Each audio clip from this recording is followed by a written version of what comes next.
Right, we are live. Hey guys, how's it going? Welcome back to the Kiwi Lads channel. We are here for yet another match of the URC, another South African derby. We were very lucky last week to be able to see two matches take place. This week is no different. We are going to have this first one, which is going to be the Lions taking on the Bulls. And then after that, straight after, we have got another South African derby, and it is going to be the Sharks taking on the Storms. But I hope you guys are all doing well. We have got Ellis Park, King Kong, Michelle, Eddie, and also we have got the prediction from Eddie. Lions 34, Bulls 29. Hopefully, we do get to see a close game on the cards because at the end of the day, anytime it's a South African derby, you're going to see a high-scoring, close game.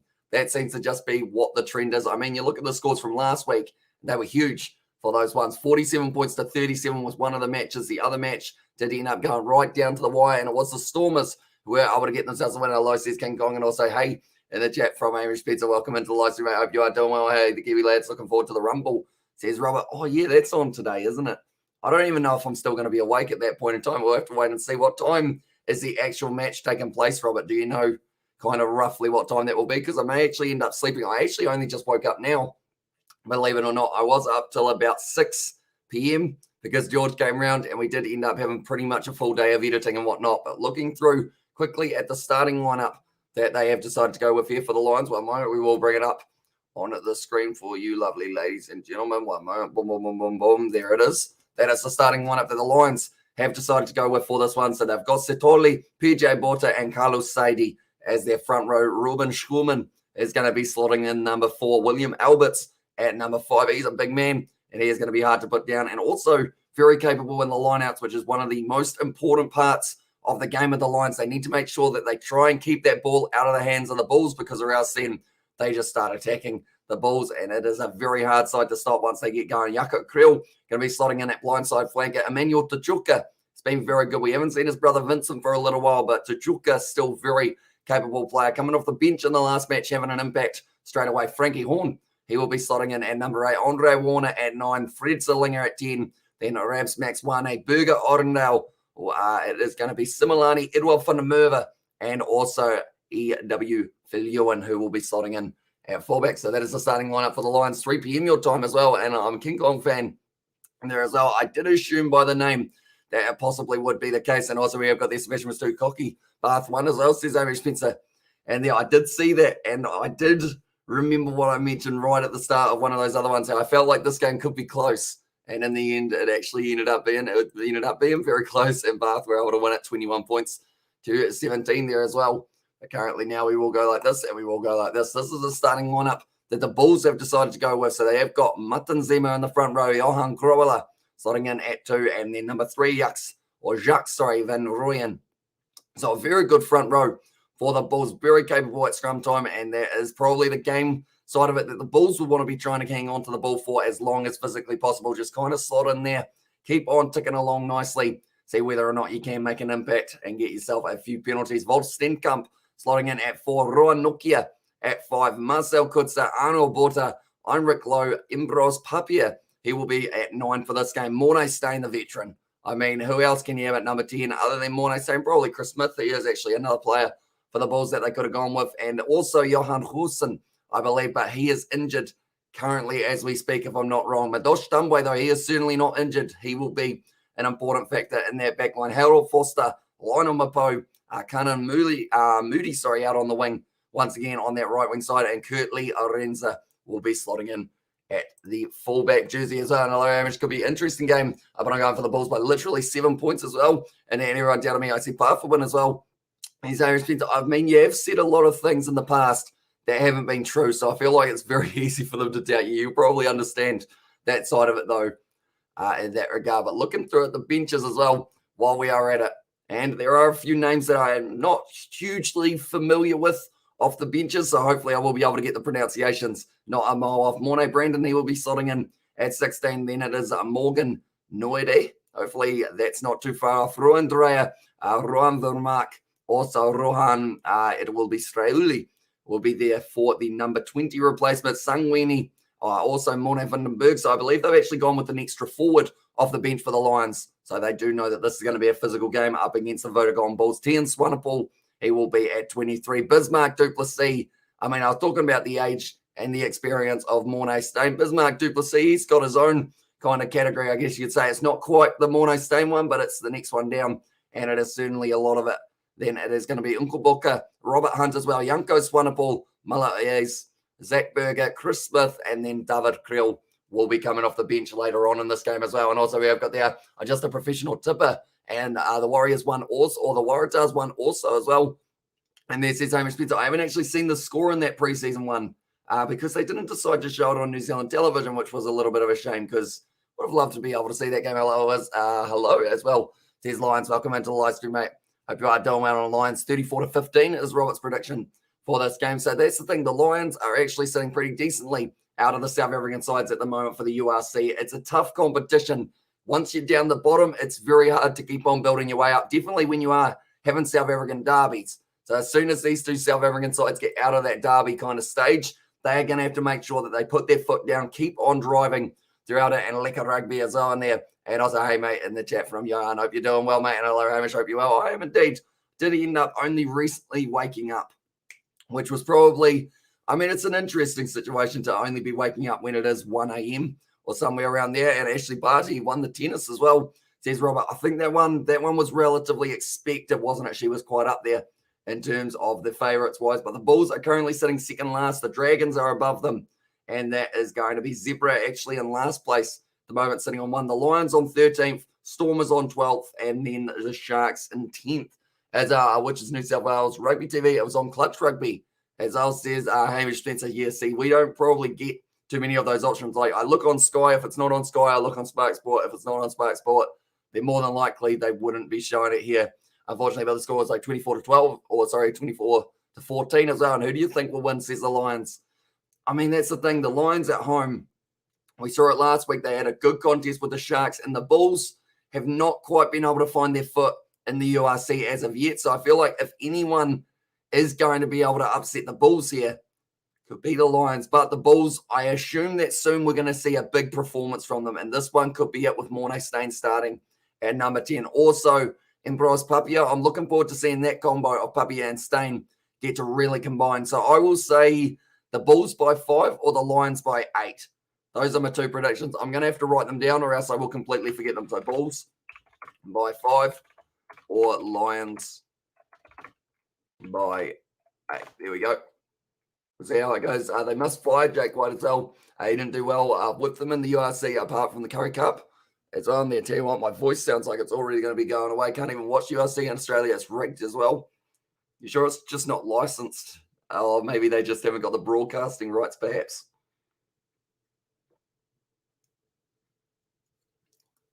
It always feels really weird drinking on a live stream. Like, even if it's just water, because of the silence that kind of follows when I do end up just having a sip of water or something like that. My voice, hopefully it will last throughout the live streams. We have actually got the sevens later on, whether that is going to be the USA versus the Blitzbox. I want to do that game, but it's also overlapping with the next URC. So we have to wait and see how it goes. I might end up switching at the last minute, deciding to go with the URC side of it rather than the sevens, or I might go with the sevens rather than the URC. I still haven't quite made up my mind. I know that I've got the URC scheduled.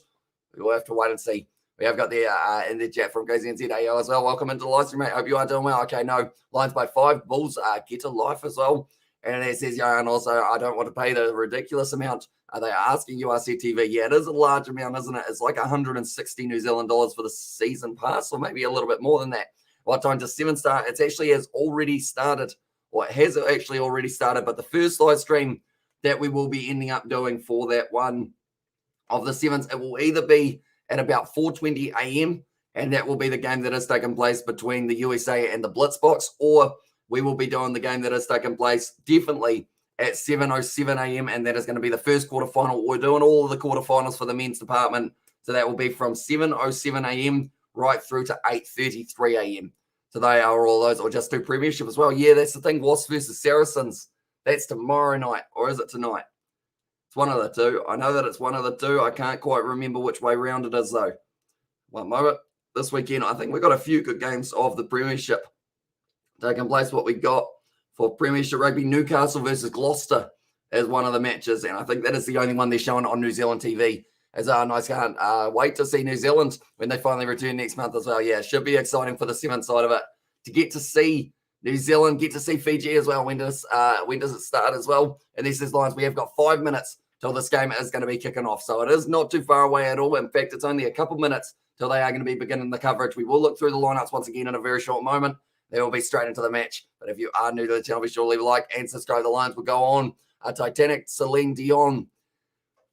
That's weirdly coincidental, because earlier on today when me and George, well, I was sleep deprived. I'd been up for about 28 hours or something like that. Me and George were editing, and then we were like, hey, should we put on some music? And one of the, I have a massive, power tower, as I call it, of just 100 hours of songs. And one of the ones that came on was that song. So then I just blasted it full volume for My Heart Will Go On. And we had just finished having Burger King as well. It was a beautiful moment. We've got the odds staying up for Worcester versus Northampton. So they will be a good matchup. That one, I think it's almost 50-50 in terms of the odds for that one, as I haven't got work this morning, so I can stay up for once. There's no expenses. So that is good news, that you will be able to pretty much just chill out overnight, even though I guess it's one of those ones that you probably don't want to be up too late. But then saying that, rugby's on, isn't it? So you want to get a little bit of a chance of it being able to watch quite a few of the games. But yeah, at this stage, I guess that's a question. Would you guys be watching the split spots taking on the USA, or will you end up watching the Sharks versus Stormers? We have got the going to live the Sharks versus Stormers. I am considering it, but then I'm also considering the sevens. It's a tricky one. I have got myself caught in two minds. I wish I had two of me. Could just end up, splitting me down the middle, having one of me sitting here and the other one sitting over there, and I could just do both games, and it would be nice and easy with the world of overlaps and whatnot. But sadly, it just doesn't quite get it. I slept for 6 hours combined today. I feel like I'm probably about the same. I think I went to sleep at about 6:30 and then ended up setting my alarm for 1. So I'm about the same boat in that regard. At the moment, we are here for this matchup. It's going to be an exciting one, like I mentioned. The Bulls, they are away from home. They will be taking on the Lions now. They are just showing a little bit of the Johannesburg that they have got in the background, and this is going to be the location of this matchup. So 2 home games in a row for the Lions at the moment. So I'm wondering how that will go once they do have, I guess, any other South African matchups, because I know that next week we've got it a little bit. Hey, I've been watching the game between Charlotte Keslick and the other team as well. And there's a massive welcome into the Livestream, mate. Hope you're doing well. We're at Emirates Park in Johannesburg. It's round 11 of the URC, and the Lions, they are going to be taking on the Bulls. We have got the 11 a.m. or 7 a.m.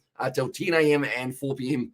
till 7 p.m. as well. But it's looking like an overcast day there. So, of course, if we were playing cricket, it would probably swing around a little bit for the ball. But since we're playing rugby, it should be some very ideal conditions. Looking through at the Lions lineup once again, Setoli, PJ Bota, and Sadie will be the front row. Scorman and Alberts make up the locking duo that will be taken to the field for the early stages of this matchup. Jaco Kriel and Emmanuel Tachuka, not Vincent Tachuka yet, but he will hopefully be back in the near future. And Frank Horn slotting in at Andre Warner, Fred Zelinger, Rabs Maxwane, Burger Orendale, the captain, will be hoping to get himself a big win here over this Bulls lineup as well. Similani, Edward van der Merwe, and also Filion will be slotting in at number 15. Then looking through at the Bulls very quickly before this match gets underway. Martin Zema, Johan Grobler, and then also Jacques van Rooyen.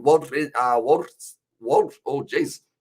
I wanted to tongue roll everything there. Walt Stenkamp and Rohan Nokia. There we go. The tongue roll still about. Marcel Kutzer, Arno Botta, and also Imric Lowe. That is the 4-pack of the Bulls. Imbros Papia, Mornay Stain, Madosh Tambwe, Harold Foster, Milano Mapo, and then also Kanan Moody, who is a youngster out on the wing. I've decided to go with him once again. I still don't understand having steps. When you're wearing like rugby boots, surely that is a safety as a trying to go down a whole heap of steps. You got to keep your foot pretty much firmly grounded at all times. Mornay Stain, imagine if he did an ankle going down the steps. That would be very unfortunate for them. And then Kurtley Arenza will be slotting in at number 10, or number 15, sorry. And also we have got there into the chat as well.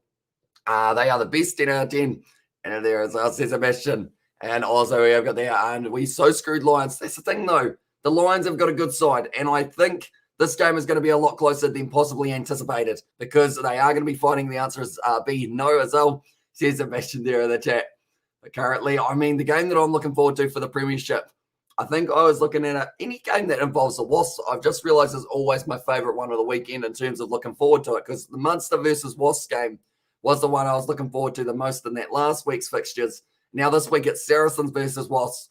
because I feel like that will be a very good one. But leading his team out now, Burger Orendale. He's also got the big man, Carlos Sadie, I see.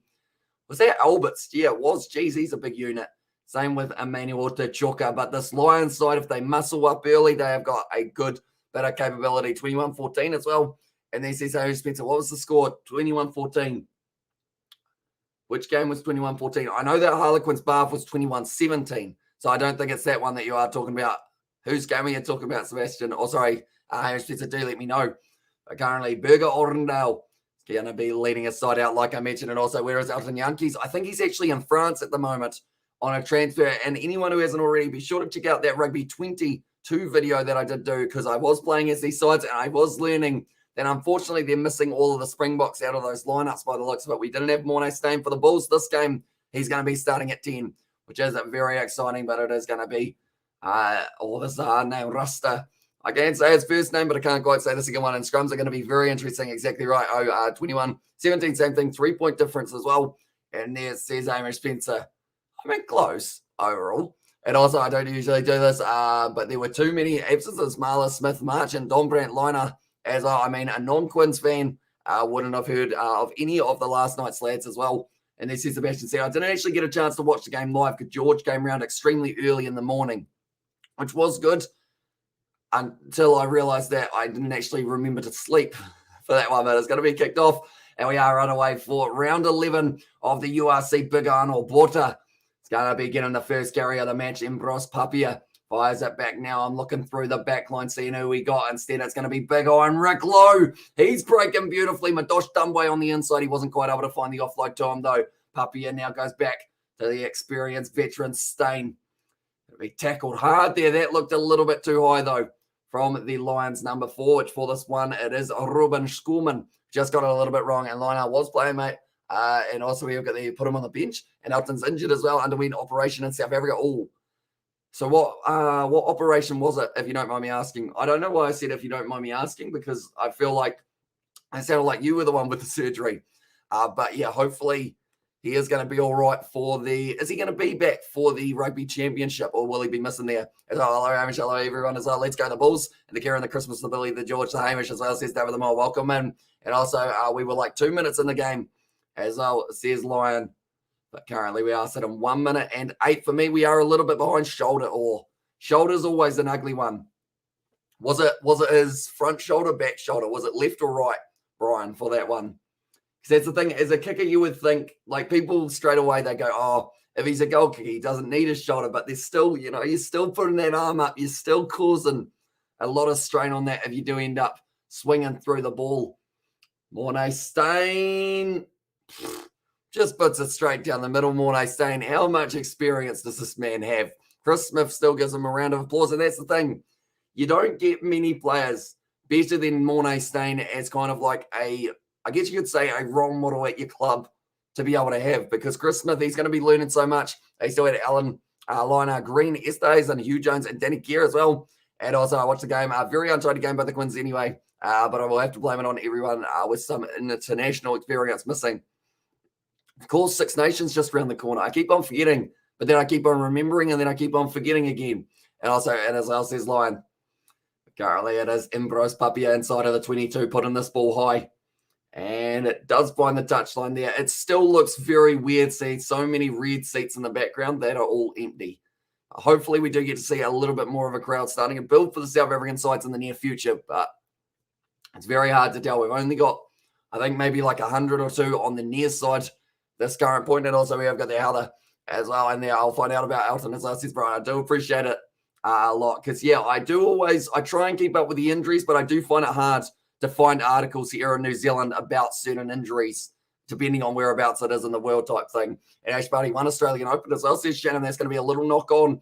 And the Lions now, they are going to have the scrum feed. 3 minutes into this game, and it is a fast-paced one between the South African sides. We don't expect anything different, though. As soon as you got two South African sides out there on the field, there's going to be some gas tanks being emptied, and that's before the end of the first half as well. But Ash Barty won Australian Open. She was favourite to win it, wasn't she? So she's done very nicely. Isn't remembering to forget a country song as well.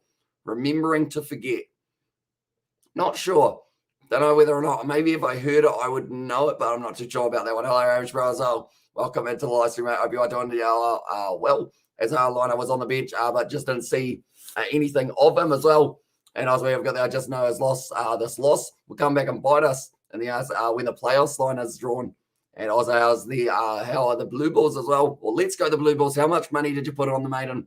As well, that is going to be the scrum reset now. And also, how's your day been, Avish? How's your day been? Have I missed any live streams today? No live streams yet. We had a filming session earlier on, me and George, but after that, we've been all good to go. As on 23 or 14 for the Lions, as well, says Hamish Spencer for the prediction. I've still got my hay fever, even though we're in the middle of the night. One moment, ladies and gentlemen.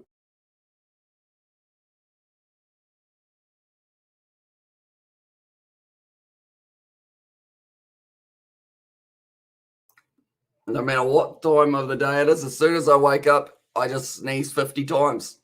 Going to be the free kick on the far side. I believe that would have been, I want to say it was Jacques van Rooyen. No, it's actually Matanzemu went a little bit early there by the looks of it. Currently 4 minutes in. I think it is just the free kick. They've decided to go for the scrum again, though. But currently, do let me know, ladies and gentlemen, who's going to be the first try scorer in this game. Currently, we're seeing that the Bulls were able to get themselves the 3 points early on with Morday Stain, and also Yes Mane has been around for a long time as well. And he's a great player as well with the gear in there. And also, Hosbro today is quarterfinal of Indian team against Bangladesh in the Under-19 World Cup. So that should be a very exciting one. Yeah, I still have a $50 or 50 bet on the Lions winning the championships. I nearly forgot about that. Oh, geez, they would have been paying a huge amount for that one, wouldn't they? If I'm not wrong, actually 23-17 as well. And there says Irish Pizza for his prediction, put 50 on the Bulls and Sharks multi on with Rousey winning the Women's Royal Rumble. There you go. That's going to be a big old push from the Lions. They've got the advantage now. Warner going back, great backline movement. Berger Orendale taken out, but now on the outside out to Fedwell. Funda Merva dragged down by Matosh Tumbwe. Was trying to ask for a penalty from the ref. That's a knock on there from the big man, William Alberts, but they're going back for the original penalty for the massive scrum that they did have, just like that massive unit of an individual. Yeah, I see that full time it was actually Australia losing to France 12 points to 10. And at the women's sevens, anyone who is curious about that game, we have got plenty more sevens coming later on tonight. Should be an exciting one. The 3 points is going to be on the card for Fred Zillinger here. Currently 35 out on the angle, 60 seconds to take this one. I believe, if I'm not wrong, which it could be easily, but they didn't used to have that penalty counter down in the bottom corner for a little while. I think maybe the URC is, but a few of the other leagues around the world are actually starting to incorporate that as well this year. And a huge win from France. Says Sebastian, exactly right. So the Aussies, they won't actually be ranked as high as they were going to be, I guess, for that one, because they were expected to be top of the table. I'm wondering what's happening with Ciofani, because I know that someone mentioned that she might have broken her leg last week, so hopefully she is not too seriously injured.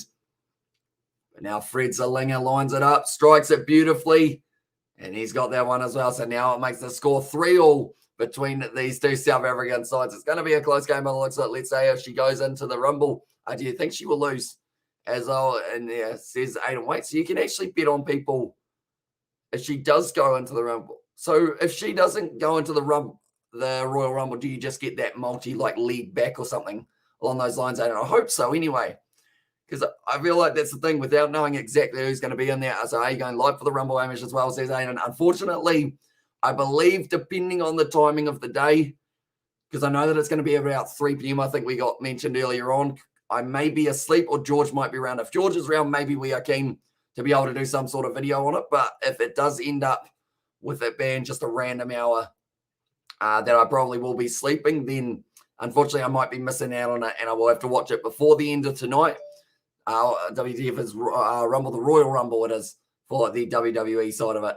That's going to be a kick down from Fred Zillinger. Brilliant kick. It was almost a 50-22. The ball is still very close to the touchline. Now Mornay Stain taking this one inside of his own 22. And he is going to be firing this one down the field as well. We have got their morning as well. And they're welcome into the live stream. And also today, Rugby 22 game stream. I play it. I can play this game and mobile phone as well. Says Michelle. So it is a decent one. And also the only pure 7-side remaining is the Blitz box. And then Australia will still win. And there, it was full time. Oh, Australia will still win the competition. I see what you did there. As also we have got their Lions can scrum. And then they can indeed. They've got some big boys in that four pack. So totally PJ Borta and Carlos Sadie is your front row. And then also Schoolman and Alberts. There's your two locks. They don't come much bigger than those two. How much does Alberts weigh? Because he is an absolute beast of an individual. Closing the gap just a little bit too much there in the line out for the Lions. The Royal Rumble, that thing that's a lot better than the AFL. You're welcome as well. And there's Sebastian. But yeah, it would be an interesting one to do some sort of watch along with it. We have wanted to, but it's just whether or not I am awake at this stage, because I think if George isn't working tomorrow, that's an awkward way for that man to be taken out. They're going to allow it though, and that's going to be, surely we're going upstairs for this one, but it could be the try right there for Johan Grobbelaar. They're going upstairs. See whether or not the man was taken out in the air. I believe it was Max Wane could have possibly lost the footing. But if this one is allowed, Johan Grobbelaar has just got it. If she doesn't come in, if she doesn't come in, I lose it as well. That's pretty rough, because you never know what's going to be like. They might change their mind at the end. As she get not confirmed as an entrant. Yeah, as Australia is playing Russia in the quarters. Lord, give me strength. So, geez, that's going to be a good game. And so, see, now I want to do more of the sevens, even though that game between the Stormers and the Sharks is going to be taking place a little bit later on tonight. I could do the seven side of it, do the blitz box versus the USA. I would consider that taking the player out in the air. So I think that will be a penalty to the Lions, and that will not be a try to the Bulls. So Max Wane goes up. Max Wane's leg gets taken out. I think that's going to be the penalty against the youngster Moody.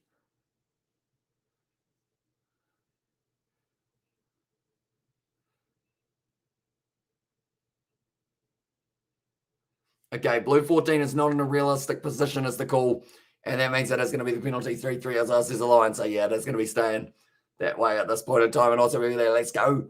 As us says Lions. No try, and it's going back for the penalty. And now Paddy Waggerty has got the sleeping emoji. So I hope you are doing well, mate. Currently, I mean, it's the middle of the night, but we are still certainly up and about. The thing is, you said morning earlier on. It is actually morning for myself, because I did end up only waking up at 1 a.m. I only went to bed at about 6 or 6:30, I think it was. It might have even been closer to 7. Now I think about it, George was round from the morning at about 9 right through to about 5 or so. And you were like, as Owen there says, it was from the Lions. Yeah, anytime I start listening to the commentary, I end up completely going silent. But the rumor saying that her makeup artist will be there, and she's been training for a few months now. She's going to be in town, and hi, Betty, in there. So it says Davin the Mod has gone over the back, and nicely taken there by Frank Horn now, trying to get the rolling maul going for the Lions. I mentioned that this is somewhere that they will have to be strong in line out retention. Keep there as well as the call to Heinrich Lowe. And that was very good communication between Heinrich Lowe and the referee there. He was just making sure he was allowed to pretty much join the ruck or join the rolling maul, and then from there he waited until the perfect moment to be able to leave it. So I feel like that was a good way of avoiding a certain penalty. That's going to be the penalty to the Bulls now, though, and not releasing. And Marcel Kutze wins the penalty. And hello, David and Paddy as well. And who's Patsy? And then Pesty. Sounds like a sick nickname, to be honest. And Elton Wright shot it out for 2 to 3 months. Ooh. Okay, so that's going to be a little while for him, but he should be back for the Rugby Championship, which is good news. And also, I guess 2 months, where does that take us through to? Maybe, who's he signed for in the Champions Cup at the moment? I guess he would be with the Lions, so he wouldn't have a team for that one. So I guess he's still got a little bit of time to recover while we are slightly off it. And also, we've got the I support Worcester, Sebastian, and there as well. And also, we've got there still hard to get over last game. Anyone but Path, for God's sake, as well. The funny thing is, we have got, okay. I was going to say, saying get over it after you've been rubbing it in for the past like half an hour, I feel like would be an interesting one. Yeah, and I don't really have anything to say, but I like talking. Who do Worcester have? Do let me know, Hamish, because I know that they've got a couple big players, don't they? But I can't think of them. And that's not me like being a knob. That's another brilliant kick from Mornay saying, who have Worcester got? I know that they've got a couple big players. I used to play as them on Rugby Challenge 4. Who have Worcester got? They got someone and also please tell me your men's pick to win the Rumble, as it's incredibly open in the betting. So I says, Aiden, I haven't actually looked up anyone who is in that Royal Rumble match, and that is the way I'm going to be leaving it right up until the start of that match, because I do want it to be a complete surprise for the men's and the women's. That's almost taken beautifully by Max Wane, gliding through the air, but just a little knock on. And 3 to 6 as well, says the Lions and I, Sebastian as well. And Betty Wagon, I'm half asleep and I'm not focusing on my typing as well. And this is David the Mod. Yeah, it is a relatively, I guess you'd say a relatively late night live stream, but also maybe a little bit earlier than normal for us. And also we've got there, hello Kev as well. They sent the second squad to the Rick and lost 5 guaranteed points as well, says Sebastian. And also we have got there Van der Merwe. That's who it is. Edouard Van der Merwe. I knew they had someone. I was thinking of Gloucester, but I was thinking of Lewis Rees-Zammit as well as another flying youngster out on the wing. And also other names you might know. Finn Smith. Finn Smith, I should know, but I feel like that name currently, because I'm thinking of all of these South Africans, like just isn't quite working for me. The first name I'm thinking of course, is Mornay Smith in the front row he's normally in the front row actually for the Bulls now that I think about it, but he's not there for this game. And off the bench as well. You like talking to, that's like saying water is wet, to be honest, as well. And I thought was joke at first, but fair enough. B team, Bar team was fire up for the game as well. Oh God, I'm probably more asleep than you are as well. Says Betty, I feel like we're going to be losing people throughout the night. Everyone will just end up kind of slowly just dozing off. As long as it's not me that's falling asleep, and Fitzpatrick will play for England. So I know that this is going to be something that like probably gets asked all the time. Any relation to Marcus or not? Or is it just a similarity? I mean, Smith's a very common last name. Of course, that's going to be taken beautifully now at the front, or the front by Ruben Schoeman. He's got this one now, trying to get this one rolling for PJ Porter at the back, driving the legs. Currently, good work from the Bulls to shut that one down. It's going to be put up high from Andre Warner once again. Rabs Max Wane goes for the ball in the air. He's actually been decent under the eyeball. That one's gone into touch, though. And it was a little knock on. They've got the option of either the line out or the advantage is over. And also, well, I may face plant my desk as well. At least that might wake you up, depending on how hard you hit the desk, of course. As Mapimpi playing next to you, indeed, he is going to be out there for the next game. And also, Marcus, Finn, and Aaron are all brothers. Hamish, of course, not as well in there. Yeah. I mean, I've heard it about is it the Ioannis? Was it Ioane? Yeah, Josh Ioane and Rico Ioane, they're brothers. I've heard that one so many times in the past little while. Scarlets aren't happy as well. Says Greg Galway. Oh, that's a big hit there from Ruan Nokia.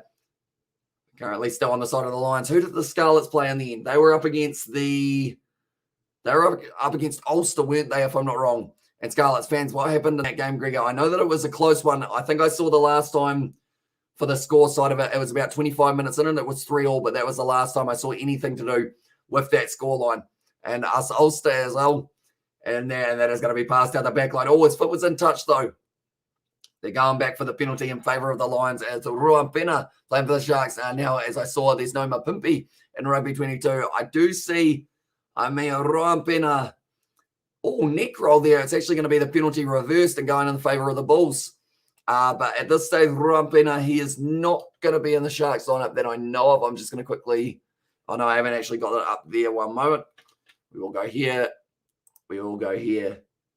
And we will go here. Who the Sharks got? Okay, so they've got themselves Grant Williams as the starting 9. And then off the bench, they have got, it is going to be Jaden Hendrickson. So they haven't got him for this game for Ruan Pena. But, that was a little bit of a rough one. That one. Like they said, it's good that they're just getting on with the game anytime they've got a penalty. Are you doing MLR games? I want to do some of them depending on the sleep schedule, of course. Yellow fan. Also, yellow card. Gilroy fan said should be a red as well. Okay, so did Ulster end up winning that game? And the Ingrid Gawa Ruan Pena back with the Cheetahs? So he's actually playing with them. And of course, yes, the Curry Cup. It is still in the swing of things, isn't it? So that will be where he is. Max Wane, he just rushed up there and gets it completely wrong. Not going to be available, though. And that is the penalty. Thinking about taking it quickly in Bros Papia, but more than likely, Morno Stain might consider just kicking this one for the corner or maybe going for the 3 and yip as well. Says Gregor Galway. Was it a close game or was it a one-sided one? The Giltinis in there as well. Giltinis. I always say it wrong. I think it's Jill, if I'm not wrong.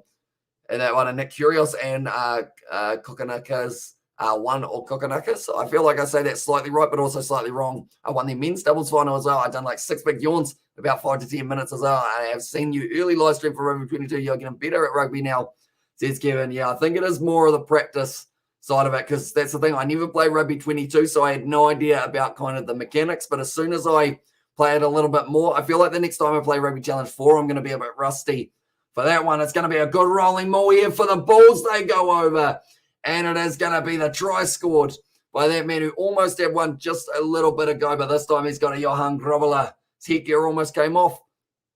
Of course, Johan Hussein had the headgear on for my Bulls video, which was very confusing. I realized that he used to have it while he was at the Springboks, but that was a very long time ago. Johan Grobbelaar now, he's been able to score the first try of the match for the Bulls, and they are ticking over into the lead. I think he was asking about the Rugby 22 Pena in the scrumming.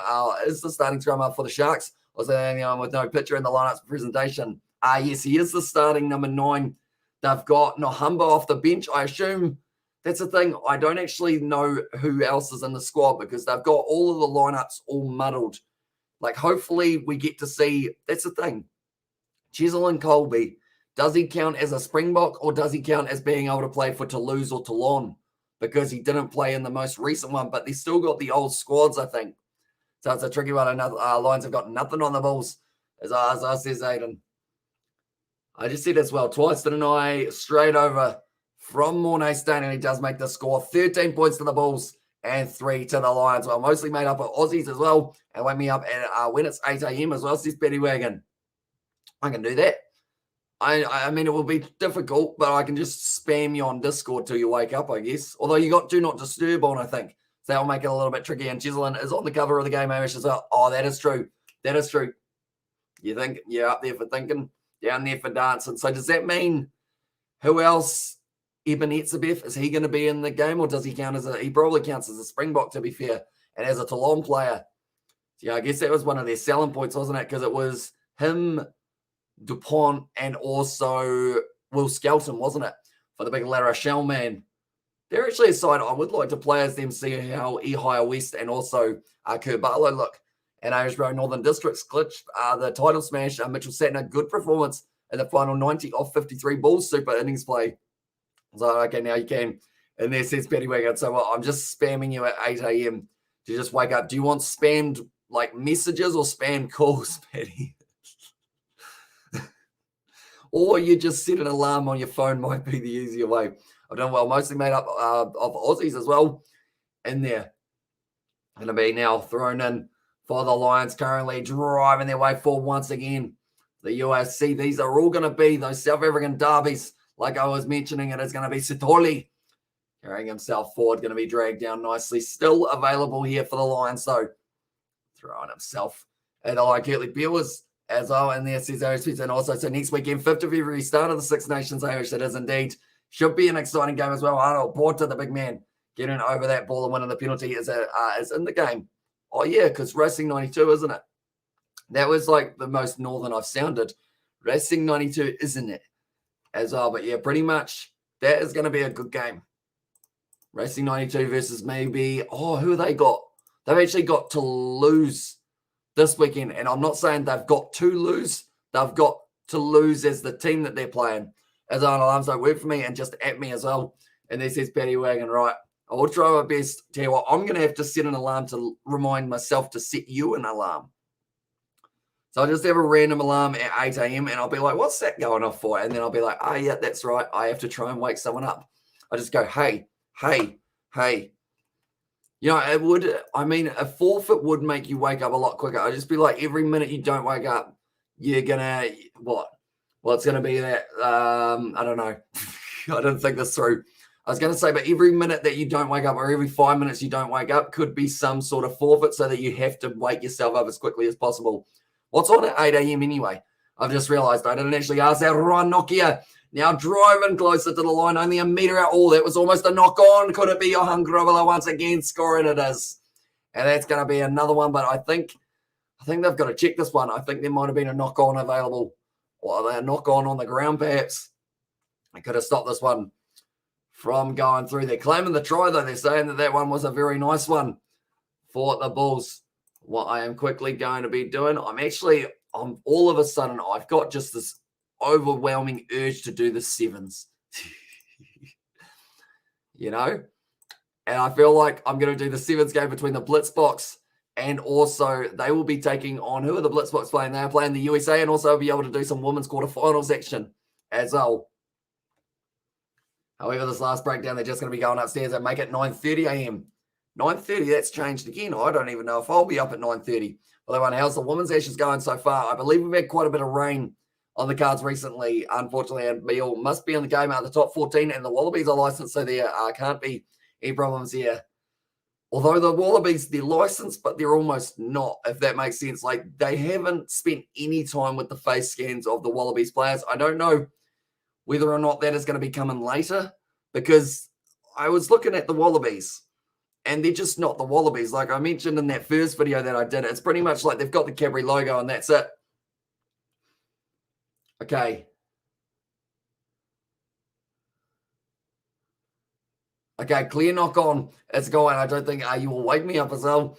And there's this Betty Wagon. I mean, I'll try my best, but it might go not too well for myself. But yeah, Kevin, they did end up losing a couple early wickets, the Australians, in their second innings, but it's whether or not this match is going to get a result or whether there is going to be kind of that rain-affected type region of it as well. And also there's a good chance that he looks nothing like the real Curtly as well, but must be in there, or he must be in there, yeah, probably. Like, that's the thing, they'll probably have him with, like, long hair or something like that. Some of the players, I mean, Ruan Pina in the game is about 8 foot tall, like I mentioned in the other video. Like, they haven't really gone into depth with players other than New Zealand, France, and Ireland, I think, are the three big ones that they have kind of concentrated on face scans and whatnot. Like, the Bulls in the game, yes, their kit looks like the Bulls, but everything else does not look like the Bulls kind of at all.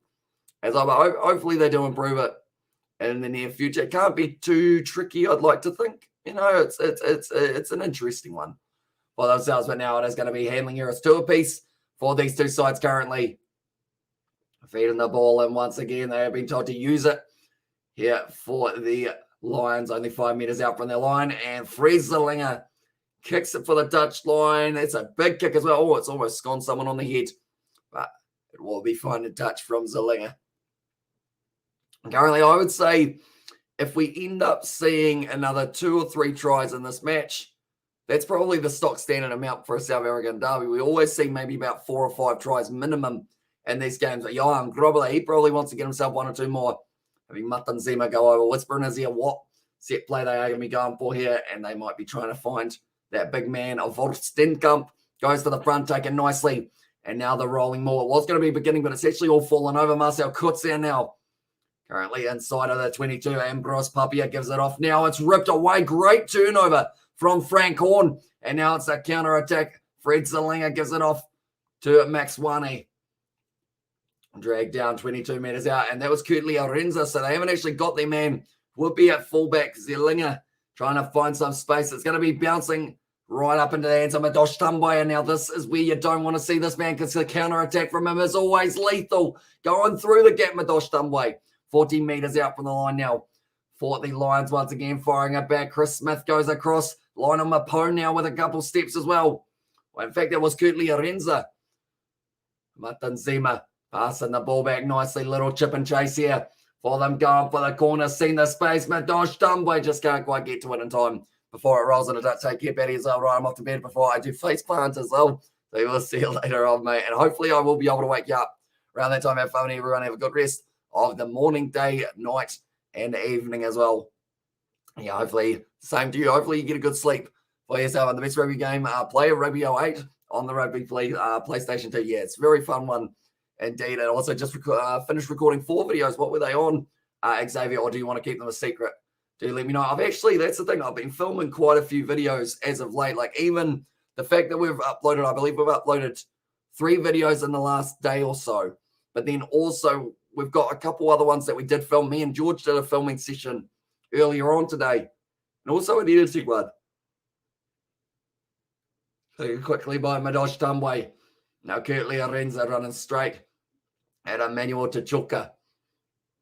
Once again, it's going to be Matan Zema. He's had a lot of carries so far throughout this one. And also nowadays, pool teams don't make sense, or doesn't make sense. EG7s as well. And there's CZ Spock.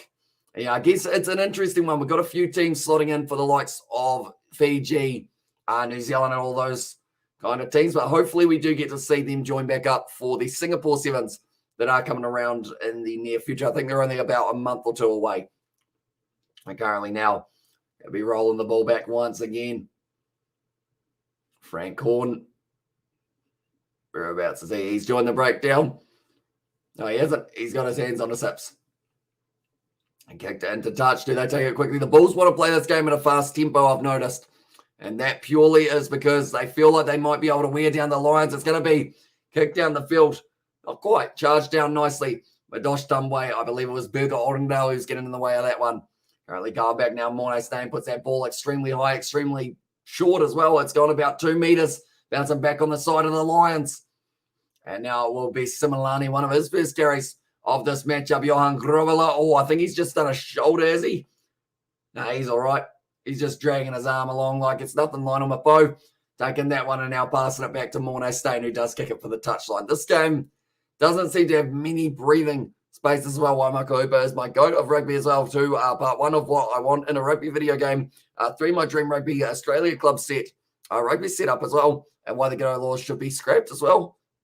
Xavier Rounds, it sounds like some very good rugby content coming up in the near future, Xavier. Looking forward to it. I did watch your last one, which was what's the last video you did, the Wallabies lineup, if I'm not wrong, and then the one before that, I think, was the intro. Leo Renze. He looks like he's getting his Adam apple. Is it called an Adam's apple? Yeah, it is. He's getting his throat kind of massaged and getting some ice on it. That would be very cold, I would think. A Berger Orendale at the moment, he is hiding like he is a vampire. Going like this. Doesn't want anyone to see the fangs. More than likely, though, he probably just took a bit of a knock on the nose. And it will be a little bit sore. Or maybe he got a poke in the eye. Which is not what you want. Because normally eyes are a bit important in a game of rugby. Ivan Van Rooyen, the head coach of the Lions at the moment. I'm not sure how he'll be feeling about the early stages of this one. The Lions have been keeping up with the tempo at times, but then also once the Bulls start getting that rolling momentum, they can just keep on going and going and going. And that is why it is so dangerous for them throughout these ones. But currently 2:30 a.m. here in New Zealand. We have still got a whole heap more. Yeah, we tend to do that as Sebastian. I realized halfway through saying it, I was like, hang on. I just realized we've got someone who probably knows a thing or two about what vampires do as well, purely because of, it's quite a popular, or not a popular thing, but it's quite a well-known thing in Romania, isn't it? It was a low pass from Warner, goes to Fred Zilling, and now Berger Orendale trying to link up nicely. Vincent Tachuka, he is missing, but Emmanuel Tachuka, he is still out on the field. The big man there taken down at the kneecaps. That's how you got to do it as well. If you don't take Alberts down at the kneecaps, you're more than likely going to get taken down by him. As well, it's a good run forward from Similani. Just keeps on trying to pierce his way through.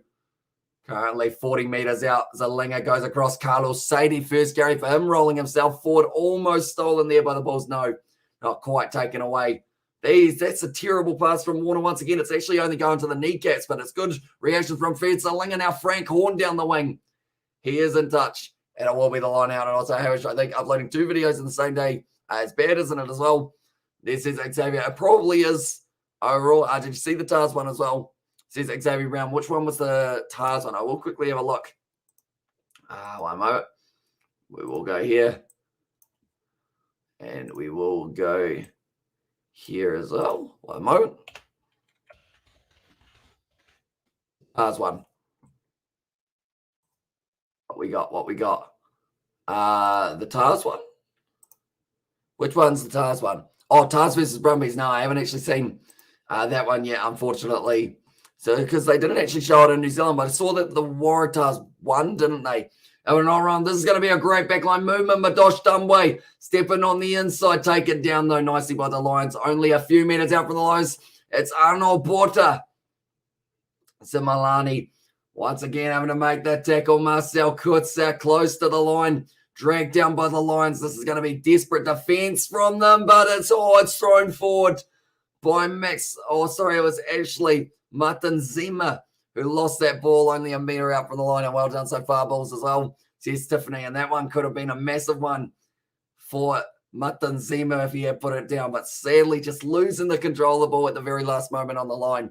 And you'd be surprised. Obviously, everyone knows it, but a lot of Romanians simply don't understand why it's such a big thing for foreigners as well. Why it is the main thing associated with this country as well. I guess that's a good kind of, oh, I was going to say that looked like a little bit of dirty play, maybe with an elbow, but then I realized it was actually Vod Stenkamp doing it on his own player. That's a bit unfortunate. I think that's actually Swanepoel, Janko Swanepoel, who is starting this match perhaps, rather than Vod Stenkamp. He doesn't look like he's got the beard if he normally does anyway. And also, it was one New South Wales rugby website, so you could have watched it as well. I should probably go back and have a look at that one at some stage. Normally, eyes are important in rugby, Kiwi lads. So many TMO personnel could learn from this support. Yeah, TMOs aren't great at times, unfortunately. Some of them do struggle a bit. But it's like, that's the thing. It was interesting watching that game the other night when the coverage completely cut out and they lost the power of using the TMO because the referees, they actually had to kind of do it like they used to in terms of they had to go, right, what did you see on the touchline? What did you see? We've got to do this from what we saw live. So I'm thinking yellow card for this one. No, I'm thinking this. And then it was actually kind of cool seeing them talk it through it as well. What are your thoughts on the near future stop tackle? Instead, I use touch, less injuries perhaps. I mean, I know that would make a lot of people angry for touch rugby rather than, because, I mean, they've got a touch rugby competition. So I feel like some people might switch. I guess the name of the referee as well says Spock. Oh, it's a hard one, isn't it? I know his first name is Rasta, but I can't say that last name to save myself. Unfortunately, I don't care about the graphics. I just need all leagues and teams in one game and play a career mode as well. This is Xavier. So it sounds like you need Rugby Challenge 4 on PC. Might be a good option for you. Perhaps. But then also the gameplay needs to be an associated factor as well. Currently only a meter out here for the Bulls, straight out underneath the post. It's going to be Janko Swanepoel sells the dummy, trying to get his second of the match. Rasta at the moment, just keeping a very close eye on that Lions defense. Burger Oldendale rushes up Puppy and now goes back. Mornay Stain. No. Tell you what, if he scored a try, that would have been an exciting one. But Ambros Papia goes round the side and he scores the try for the Bulls, and that is going to be another try now. Making their way closer to the bonus point as they also back up power generators as well. And there's Sebastian. Is that a thing? Like that Romania are quite well known for, because I know their flag, just because I know all of it. Resta, yes, as well. Says Spot, can you, so what's his last name? I know that it's a long one, and I know that it's one that I probably won't be able to pronounce, but if you can put the exact spelling in, I will try my best to pronounce it. It's probably got a South African tongue roll in it, maybe with a little bit of because a lot of these other names are Rasta. You probably get a little bit of that. I'm actually very lucky I can do a tongue roll, because like if I was doing the South African commentary and I didn't have that tongue roll side of it, same with Argentinian names, like looking through at someone like who's got like a good Johan Grobela, even though you don't quite go as long as that. But if I was just saying like Johan Grobela, now it's not quite the same. Ruan Nokia. It's very difficult not to use it as well. I know I was contributing to Tomo's, the backup generators, of course. See, I was thinking it's Romanian known for backup generators. I was thinking that smart individual Mornay Stain, a goal kicking foot that happened to grow a body as well. Yeah, he's absolutely phenomenal. And I want to see him, like that's the thing, even if he's like 10 years into retirement, bring him back for the next British and Irish Lions tour in South Africa. If it's even a coaching role or something, just have him out there. Right, so the last name, Rasavich,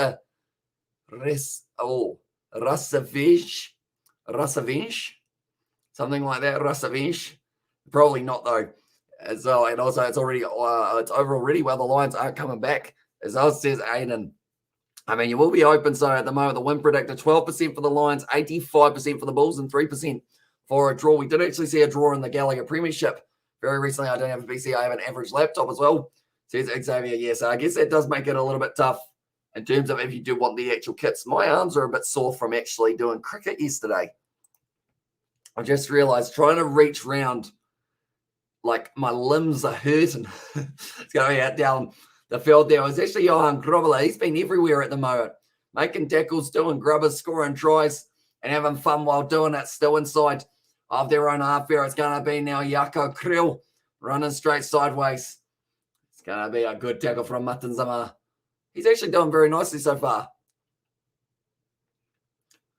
Once again, fire back into the pocket for Fred Zalinger. He'll just be glad that one didn't go around the ankles. Like the last few kicks that he has received from Warner, that was close to the touchline. Handled nicely, and Kurtley Arenza now will be looking for the kickback. It's gone high. Jason Ahar looking to line it up. Doesn't quite line it up, though, because Fred Zalinger able to take a great low tackle there, though, from it was the number 14, Cannon Moody. Cannon Moody. Once again, Rohan Nokia making the tackle there. And also, we have been walking around Sea World since 1 p.m. tonight, or to 9 p.m. tonight. What were you doing in SeaWorld? Did you end up going on any of the rides and whatnot, or did you just walk around for that whole time? As I said, right now, school starts for the new year on Thursday, bloody hell, as I said. Geez, that's come around very quickly. So, hasn't it? We're already on the 30th of January, although I'm sure there are some friends that you haven't seen for a little while that you will be keen to head back to school. I feel like that's one thing like to always think about is normally like even as an adult. I know it sounds weird me saying even as an adult because I'm not really an adult like in terms of my maturity or just in terms of what I do. But overall, I would say like that's the thing. You don't want to, I guess, not school because like that's the perfect opportunity to be able to see your friends and whatnot because like currently my voice is losing. As our Carlos Sadi, making his way forward currently, an attacking move here from the Lions. Brilliant run up the middle, draw and pass, and it's going to be a try for the number 9 there. Andre Warner scores it, and the Lions have been able to score one as well. Went on a few rides and looked at the animals and a light show as well. And this evening and afternoon, everyone at my school gives me for liking rugby. I mean, it's not exactly like what's wrong with rugby? Like, I feel like surely they just, is that because of you like rugby rather than rugby league, I guess, in that regard?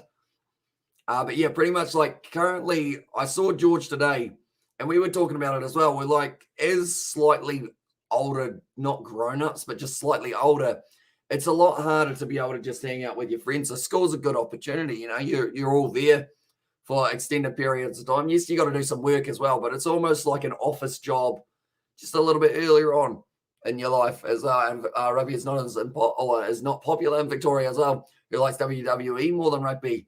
And this is it's a good question. I would say when I was younger, I used to like it a lot. I used to actually have the kind of wrestling figures, and I would make scrums out of them though, so that they could end up scrummaging. And the league is more not popular in Victoria. AFL is the main sport in Victoria. Okay. What are we checking here? Oh, no. Did they just obstruct someone for no reason at all? Oh, no. I think Similani just blocked someone. That's going to be going right back, maybe. Like they're saying, was the defender? Oh, tell you what, from that angle, though, it does look like Morné Steyn is slightly not milking it, but he got hit and then he was like this for about a full few seconds going like, ref, I've been hit.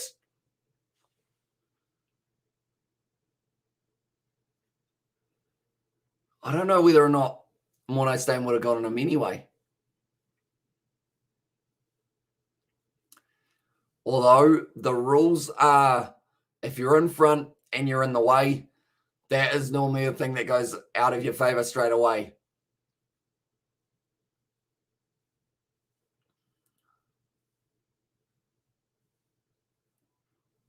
Okay. I think this is going to be a no try.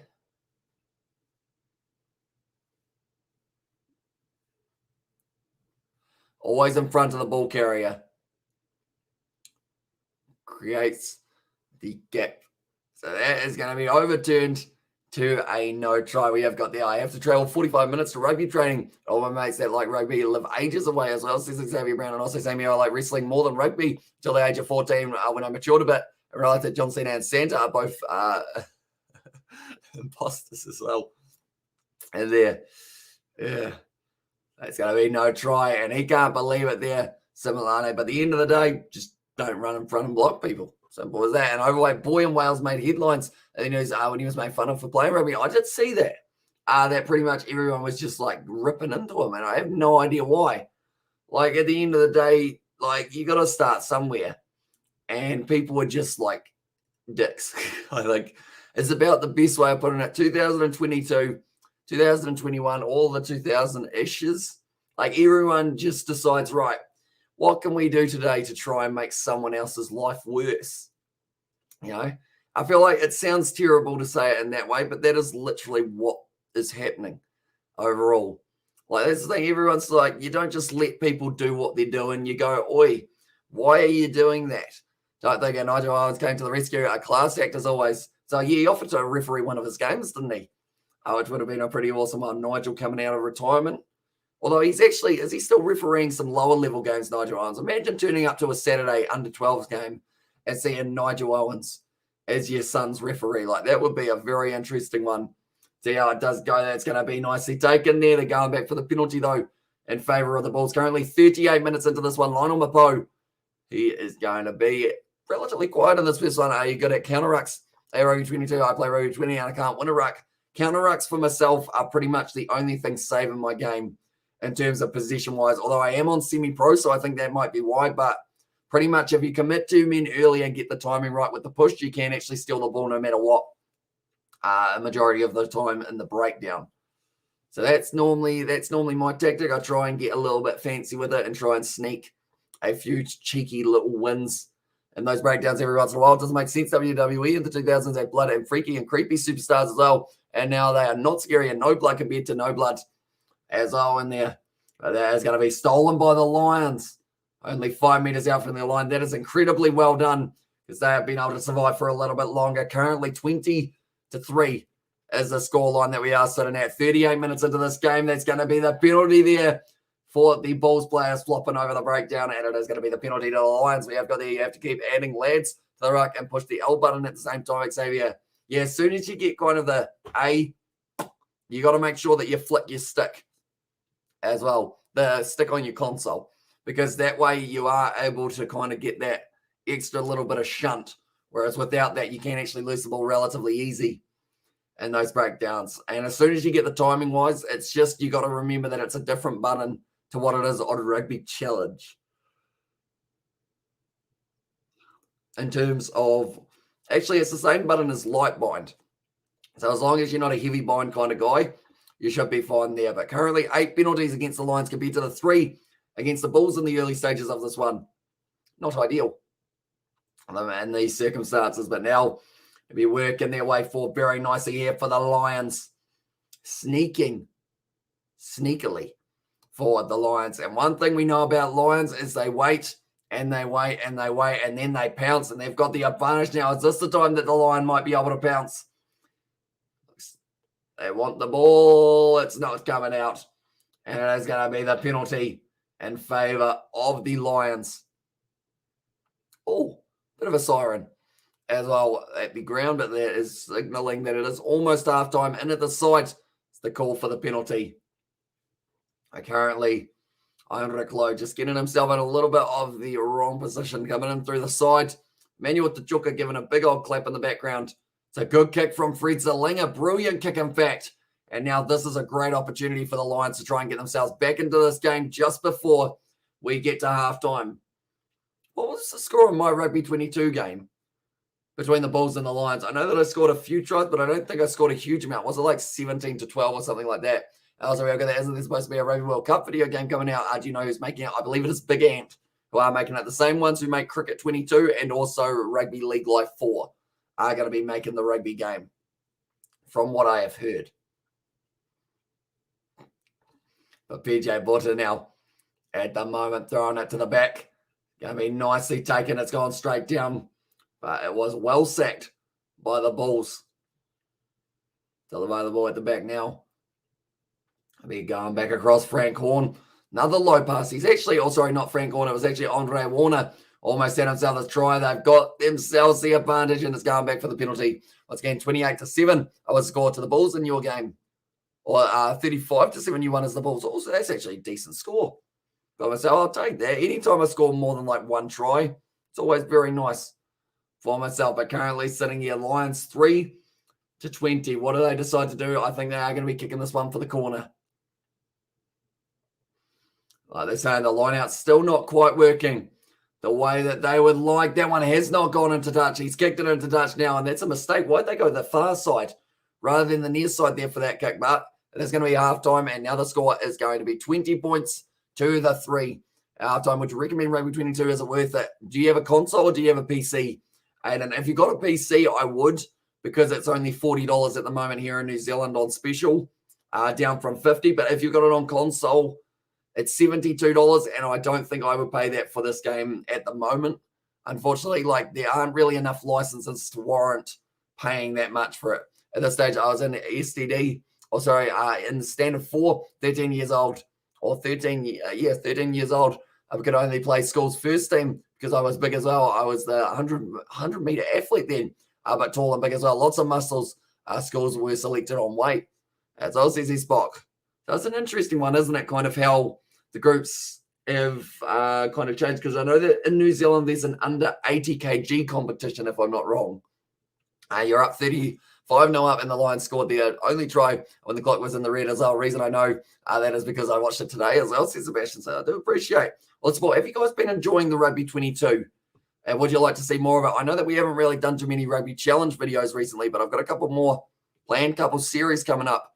As I do enjoy a bit of rugby gaming, and hopefully we can kind of pick it back up on the channel as well in the near future. Currently halftime, and this matchup between the two sides, I would say second half is going to be, I guess, a little bit slower than the first in terms of the pace that these two sides are playing, but that's because they've probably almost gassed themselves out.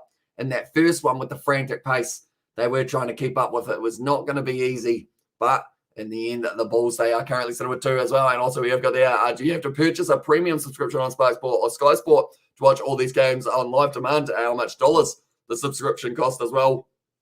It's coding. So I believe pretty much Spark Sport have the URC. Everything else is on Sky Sport. So I do actually have to buy both. Sky Sport, you're looking at, I think it's like $40-ish a month, somewhere around there. And then Spark Sport, you're looking at another 20. So I pretty much pay anywhere between about $60 and $70 a month for my kind of footage so that I can actually do these live streams. So I think, I love a video with George as well. And yeah, I love the Rugby 22 videos as well, says Xavier. We were actually going to film one, me and George, but sadly, I do only have one controller that connects to my PC at the moment. So I did either have to buy it again for $72 on console or get another little adapter thing, because this is actually all it takes to connect to a PC. But I'm not too sure whether or not, if I have 2 of these, whether I can connect 2 controllers or only the one. Who's got a technology, ladies and gentlemen? With these, it's a Bluetooth connector for my console or for my controller to the PC. If I have one of them in there and then have another one in there, will both of them work or only the one of them? Do let me know if you do know that information. Most kids that are good don't go on to professional levels as well. And this is a Spencer, and also we've got the Always Love a Gaming video. Rugby 22 is all right. The only issue is the licensing as well. Yeah, I wish we had a few more licenses scattered throughout the game. You know, even if, just Gallagher Premiership would have made a huge difference in terms of everyone's, like, kind of watching. Do you watch on TV or computer? Because Spark Sport is web-based as well. So pretty much, I do watch it on one of my monitors, so connected through my PC, but then I can also watch it on the TV if I connect the right app as well. But it's kind of a little bit of a swimming, juggling act type side of it as well. But currently, I'm quickly going to go like this. I am actually just preparing the next live stream as well while we are sitting here.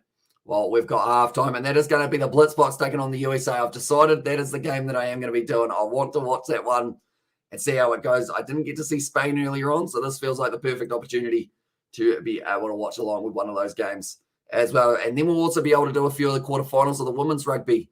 So be sure to stick around for that one. If you do love your sevens, if you do love your URC as well, your streams make my day. Keep it up as well. Says Xavier, I do appreciate it a lot, mate. And like we were talking about it earlier on today, me and George, and I think we were just saying about the fact how, like, the goal of the channel really, like, is to just try and make you guys a bit happier. Or not really a bit happier, but just have videos that you, like, look at and you're not like, they've uploaded again type thing. Like, at least that you're like, slightly, even if it's just a little half smile. Like Hamish Spencer, it's hard to tell sometimes, but I think sometimes she might smile. Do you sometimes smile while watching? Hopefully you do. As Ade from Hope Goat, welcome into the live stream. Who's been one of the sevens, says Aiden at the moment. South Africa, they are still sitting as a very formidable threat in the seventh circuit, and also brought me a Sovo 19 phone power bank as well, 30,000 MAH as well. Happy playing with my new toy. Can charge 2 phones at a time. Also bought a 6-pack of beer as well. That's a good way to do it. You got to get the technology. You also got to get the booze alongside it. I have a power bank somewhere that's like a big one, and it's got a light switch on it as well. I smelled just then. So I says, that's all we're after. Really, like some people do YouTube because they want a whole heap of money. Some people do YouTube because they want a whole heap of subscribers. I just want to do YouTube, just to get to chat to you guys and also just see if we can make your day just a little tiny bit better. Definitely in current times, because today, or like this year already, we've had some sucky stuff happen, like in terms of around the world. That is, and also please one day do your full YouTube studio tour vlog video or live stream where you show how your setup looks. I like it. Will be cool as well, says Coding. I'll certainly have to give it a clean at this point because it is not very tidy at the moment. There's just random things sitting around. If you want a heat pump, I've got a heat pump remote just in case it gets hot. And on you, George, always give me a smile every time I see you guys as well. How's the Russian woman's been going? I believe they actually ended up, I think they're going to be playing Australia, and now I'm not even serious when I talk as well. And there's this Irish Spencer. I know you enjoy a little bit of a troll, you love a bit of a, you like a turtle getting poked by a monkey with a stick. The monkey's like, what's the turtle going to do? What's it up to? And then from there, you're hoping the turtle does something. That was a weird analogy, wasn't it? These streams are my version of fun lately as well. I went to a club with my girl the other night and didn't enjoy it one bit. Honest to God, it's not ideal. Did you bust some moves, Sebastian? Is that what it's called? Is that how the kids speak? Did you bust some moves? Did you have a bit of a boogie? I haven't been clubbing, as you can probably tell. We have got the Hamish Spencer. Are you happy about the Tasman? As Al says, Xavier Brown, I'm sure he will be for that one. Currently, it says it's actually 50-50 for the percentage of possession in this game. Territory a little bit more in the Bulls' favour. 2 tries being scored so far. They were the 2 tries in favour of the Bulls. And as you can see there, Ambros Papia and also Johan Grobela was the other try scorer. Tackle success. Currently, the Bulls have actually got a slightly lower tackling success rate. 29 tackles made of 36 compared to 47 made of 56 for the Lions. But over 100 more running meters for the Bulls. They've had more defenders beaten. They've had 2 clean breaks than none of the Lions, and they have made double the offloads with 8-4. So they are currently going hard. It's non-stop smile, and I miss you a lot when you don't go live as well. Yeah, anytime we don't go live for like more than a day, it feels weird. Like I don't know what I'm doing when I'm like, or like I know what I'm doing. I'm probably like just editing or something like that. But it's always like when we're on an off day, we're just like, should we go live? Do we just do it anyway? Like just because I guess you get in the habit of just continuously like live. As I don't know about that. I saw that 20-year-olds love dancing on random people's tables in the most sluttish way possible, says Sebastian. You must have seen George at the club. I know that he likes to bust a bit of a move. I don't know how his dancing goes overall for George. He does tell me about his nightclub ventures. He doesn't normally say that it went too successfully, though. And that's what a nightclub is. As I also reckon that Hamish's top entertainment for most days as well. And this is Kevin. And also what was happening to your streams and got 1K in the chat. Or what has happened to your streams? You got 1K in the chat for the rugby streams last year. This year the viewers have dropped as well, says Xavier. Pretty much it is the case of different competitions around the world, different audiences type thing. Like probably that's the thing. URC I know won't be as big as Super Rugby for us as a channel. But then I have no idea how big Super Rugby is going to be just because we haven't done any Super Rugby content for a little while. But, we might get 100 viewers for a Super Rugby live stream, something along those lines. It just depends on the competition a little bit. And kind of, I guess you could say, what time it's sitting, because we've got quite a New Zealand and Australia-based audience, so not too many people stay up till 3 a.m. to watch the Bulls take on the Lions. But it's quite cool because from the Curry Cup, we've actually built up a little bit of a South African audience as well. And I feel like that is half of the reason why my pronunciation of some of these South African names is as good as they are because of you guys being able to help out. The likes of, I can't even remember how I pronounced some of the names at the start, but they weren't good. They were not good at all. I think I said them in the most Kiwi accent possible. So I probably said who we got. Ruan not G or something like that rather than Ruan Nokia. Marcel, who else we got as a weird name? Well, not a weird name, just a name that doesn't roll off the tongue. I mean, Uncle Boca, I had no chance of pronouncing at the start. Even Swanpool, I probably would have said Swain Pole or something along those lines. And also, it's good for once that we don't have screaming South Africans in this channel, so weirdly enough. If it was George working his ass on my table, I wouldn't have minded it as well. There you go. I'll be sure to mention. Oh, I don't know whether you want me to mention that to George. We should totally start a new series called Dance Lessons with George and the Kiwi lads as well. It would be an interesting one. I don't know what would happen in that series. I want to start kind of doing a little bit more of maybe like a weekly or monthly vlog or something like that, just because, I mean, we've got the camera sitting down there. I was actually charging it earlier. And for Christmas, I did get myself these, which I don't know whether or not you guys know what these are, but pretty much they're little batteries for the vlogging camera because the camera battery lasts about an hour, but with through more, theoretically 3 hours. You know, I'm not a mathematician, but that would make sense. So hopefully we can use them and kind of film a little bit more. Donna can be the teacher as well. And this is Xavier Brown. That would be a very interesting one for ourselves. Oh, it's actually raining at the ground at the moment, I do see. So I'm not sure where the raindrops have come from, other than, I mean, I know they came from the sky, but I'm not too sure where the cloud has come from that really has developed into the rain. I'm really not fun at clubs and parties. There are two types of people, the ones who go wild on the dance floor and the ones who get pissed at the bar. I know clearly which one I am. As I said, Sebastian, I'm sure you're a bit of fun, though. If you're in the like kind of right group with the right people, I feel like that makes you just do the, not really the weirdest stuff, but it just means that you can kind of be, I was going to say free, but not free, like kind of just like be yourself and just enjoy the moment type thing. Like I've got a picture of me holding a hammer at a party. Like the one party I've been to, for some reason I found a hammer and it became my best friend. So I just have pictures with it throughout the night as well. But, you know, it's just, you have a hammer, it becomes your best friend, and me and that hammer, we're getting along very well on both as well. And this is our expenses are a little bit of a double trouble type thing for yourself there by the sounds of it. But currently, the next game that we will be covering on the channel, it will actually be starting at about 4:20 a.m. And that will be South Africa taking on the US of A. But this is going to be the end. No, it's not. Sorry, not the end of the slice stream. It's the end of the first half. We're into the second now, I should say.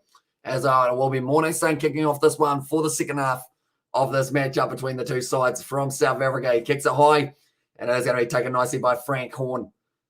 Trying to get around the side, but it's a good low tackle from Marcel Coetzee. You should do a video where you and Hamish Spencer try and get as drunk as possible as well. And then says Xavier, you think a battle with a Hamish is perhaps. I envy people who are both, I can't dance to save my life. Have you got any kind of rhythm type thing, Sebastian, or are you more of one of those guys who you kind of all limbs and no system? I guess you could say all limbs just kind of flailing around like you're one of those inflatable men outside of a car dealership. It's a good way of doing it. Martin Zima now charging his way forward currently for the Bulls. They have once again got the possession back. Currently 39 minutes left in this half, so we've got plenty more rugby on the cards. Lee Arenza breaking the tackle, drops it off though. PJ Borta now gives it off to Fred Zalinga, and once again they have kicked this one down the field. It looks like there's a serious injury at the moment for the Lions. It's going to be Mornay Stain now looking for the touchline, kicks it down the field. Some good distance on it as well. It hasn't found touch. Currently the Lions, they are going to be playing with less men on the field. It looks like they are going to be making a sub very soon. Kicked him behind here for Edward Fundermerva. Jumped on it by Swanpool, and it's a penalty there, but they will be going back to check on the player. He dances as good as a fat prop as well. And there, this does not look good. Who is that? Oh, it's Berger Orendal. The captain has just been turned over. That does not look good at all for him. It's a neck injury. Oh, he went for the tackle. He ended up. Oh, I think he knocked himself out there for Berger Orendal, so he will not be coming back for this match. I'm decent at singing as well. I enjoy karaoke more than a club with music so loud you can't hear people from half a meter away from you. Yeah, I feel like they need signs at a ground, or not at a ground, sorry, a sign at a nightclub where you can like write on the wall. Like, although if people write on the wall, like a little whiteboard so that people can actually talk. And also just do the fishing line and the sprinkler and you'll be all right as well. Says it was Aidan exactly right. And also the best and worst pronunciation I heard was Lavaskakani pronounced as Labuschagne, although he actually, that's the thing, the Australians pronounce him as Labuschagne. So that is why we were saying it. Like for South African games, if we've got someone with the last name Lavaskakani, I will say Lavaskakani. But if it is Labuschagne for the Australians, he prefers Labuschagne than Lavaskakani. So it's a bit of a confusing one, and it can sound really like I can't pronounce it for the South African viewers as well. I guess you could say how did the White Ferns go yesterday? Says Xavier, probably better than the All Whites because they lost 3-1, unless it was actually the White Ferns. Who are the White Ferns playing?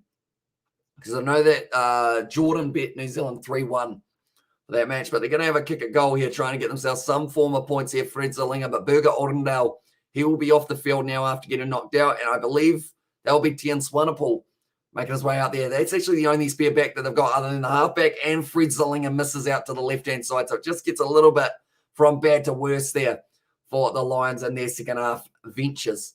We'll have to wait and see how it goes. For those, someone has decided to put the umbrella upside down because, of course, it's a good way of collecting water. Might as well. You know, it's not good to drink rainwater, though, is it? Because of the chemicals in it, which sounds weird. Why are there chemicals falling from the sky that we have? Because you shouldn't eat snow. I think snow's bad for you, isn't it? Definitely the stuff that's yellow, that's just a no-go area as well, because something has literally gone there, if you know what I'm saying. We've got the hey as well, says Elios. What a great time to come into the live stream. How's it going? Oh, God, well, is it the New Zealand football team, the White Ferns, or are they the All Whites? So the New Zealand men's side are the All Whites, the women's side are the football Ferns, I think. We're not wrong. Rainwater is good as well. So rainwater's all right for you, isn't it? But what about snow? I think snow's not good for you as well. And also, Bangladesh lose 3 wickets at the moment against India as well. Oh, those are quite early wickets as well, aren't they? And hello, Ellie, says Sebastian, but currently a bit of a yawn. He actually got straight on the ball very nicely, dragged down onto his face. But wins aside the penalty once again. They're going for it. Say Rian. Is that Kruvagen? Is it something like that? Kruvagen? He's missed again. Fred Zillinger. That is 6 points that have gone astray here for the Lions. And it's not going too nicely. AC Vals are going as well. And then I've never touched or seen snow as well, says Xavier. I think we've had it about 3 times in my life that we have seen it actually set, I should say, as well. I remember playing almost in the snow for rugby earlier on. I put a cup out once during the storm. It filled up nicely and the water legit tasted better than spring water as well. And then says Hamish Spencer, I guess. Yeah, because rainwater, actually, now that I think about it, they do collect rainwater, don't they? And it's seawater that you shouldn't drink. Do not drink seawater unless you boil it first. It's the other way of doing it. Curtly Arenza goes back across now to Mornay Stain. He's looking for the touchline that came off the edge of the boot. And it has gone into touch about 35 out. We have got the old good Cheers Ellie as well. And hey, Aiden as well. I'm good. How are you? And it's only 3:10 a.m. That is true. It's somehow a decent hour of the night. And also, how is you doing this morning or day? And also, I put a cup out about the rain. Yeah, because I know that you can, like snow, if you melt it down and boil it, it is all right to eat. Or not eat, sorry, because it's melted. But then saying that snow cones are ice, aren't they? So they're a bit deceiving. Why isn't it called an ice cone? Probably because it doesn't really roll off the tongue as well as a snow cone. To be fair, that's going up. And the error was a knock-on. Now it was called as a knock-on. Mornay Stain in the background going, it's a knock-on. And Rasta agrees. And now it is going to be a scrum. So how was my pronunciation there for Rian Kruvagen? S-Bok, do let me know. And I've seen snow 8 times as well as the Rugby Down on a podcast. Still a thing. Says, Xavier, that's a very good question. I'm not too sure. Because we did take a break from it. And I haven't actually heard from him in a very long time. And like I've messaged him and he just hasn't replied. So I don't really know what's going on. But I'll leave it to him to message me because I don't want to bug him about it. If we do it, we'll do it. If he doesn't want to do it, then we won't do it type thing. But yeah, it's a weird one. We have got our Irish Pro New Zealand Test Series against South Africa when this started as well, and the team selection when that series as well. I think it is going to be coming up in the next couple of weeks because they'll have to quarantine probably for a bit or kind of be separate in their own bio bubble for a little while here in New Zealand. With the red traffic light system, I've seen it snow 8 times a day during winter here as well. Says Sebastian, it's a good push from the Lions. Emirates Papia gets it off the back, gets it off to Kurtley Arenza. And he is going a little bit for the 50-22. It's bounced over the head of Filiuan. He has been very quiet throughout this game so far. We haven't really seen him too much. That's a brilliant kick downfield. Does Mornay Stain take it quickly? He does indeed. Does go the full 5 as well that was required, and he puts up the bomb for Madosh Dumbway to chase after this one. Tries to line it up. It's taken nicely by Fred Zalinga now. Edgy, or EW Virguan, I should say, has got that one back, but now it's a knock-on advantage. As it's good as midnight here. But I don't want to miss this. If it's the last thing I do, I hope Hamish comes to my funeral. So says Aiden, I hope you haven't got a plan for a funeral anytime soon, of course. You did want me to be best man as well, so hopefully that comes first. There we go. It's over the top there. Mornay Stain just playing the territory game very nicely. Chips it into touch. It was fun to move. He didn't get the hand on it. I played in the snow up the Blue Mountains. Once it was fun as well. And there says Irish Spencer. We're currently 47 minutes into this game at the moment, and there is still another 33 to go. The next game that we are covering on the channel, like I mentioned, it is going to be the Blitzbox taking on the USA, and that should also be an exciting contest. Then we've got the women's quarterfinals that I'll have to try and prepare for in terms of those thumbnails. I don't think I've actually got any of them made. That's probably the next task for myself after this live stream, but currently going back across the field now. But high from Fred Zalinga gets a bit of distance on that one, and it does go into touch quite nicely. Aiden, it's still early as well. And fair enough as well. I love coming in and hanging out here. So says Ellie, yeah, it's a real fun environment, you know. It's just no matter the hour of the day, more than likely I am still going to be here because, like, that's the thing. We live stream quite a lot. I think on average, even though we've had a couple of days off, we still average more than 5 hours of live streams a day throughout 2022, which is huge. Like right up to this point, the fact that we've almost had a full month and we are still live streaming pretty much every single day. And now we're uploading videos as well. And can Donna hook the 3 of us up with you, George, and myself as well.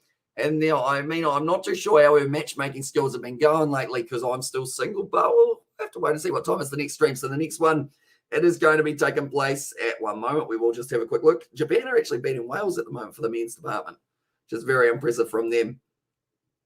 So South Africa versus USA. So we will be starting that one at probably 4:20 a.m. It's a fun environment.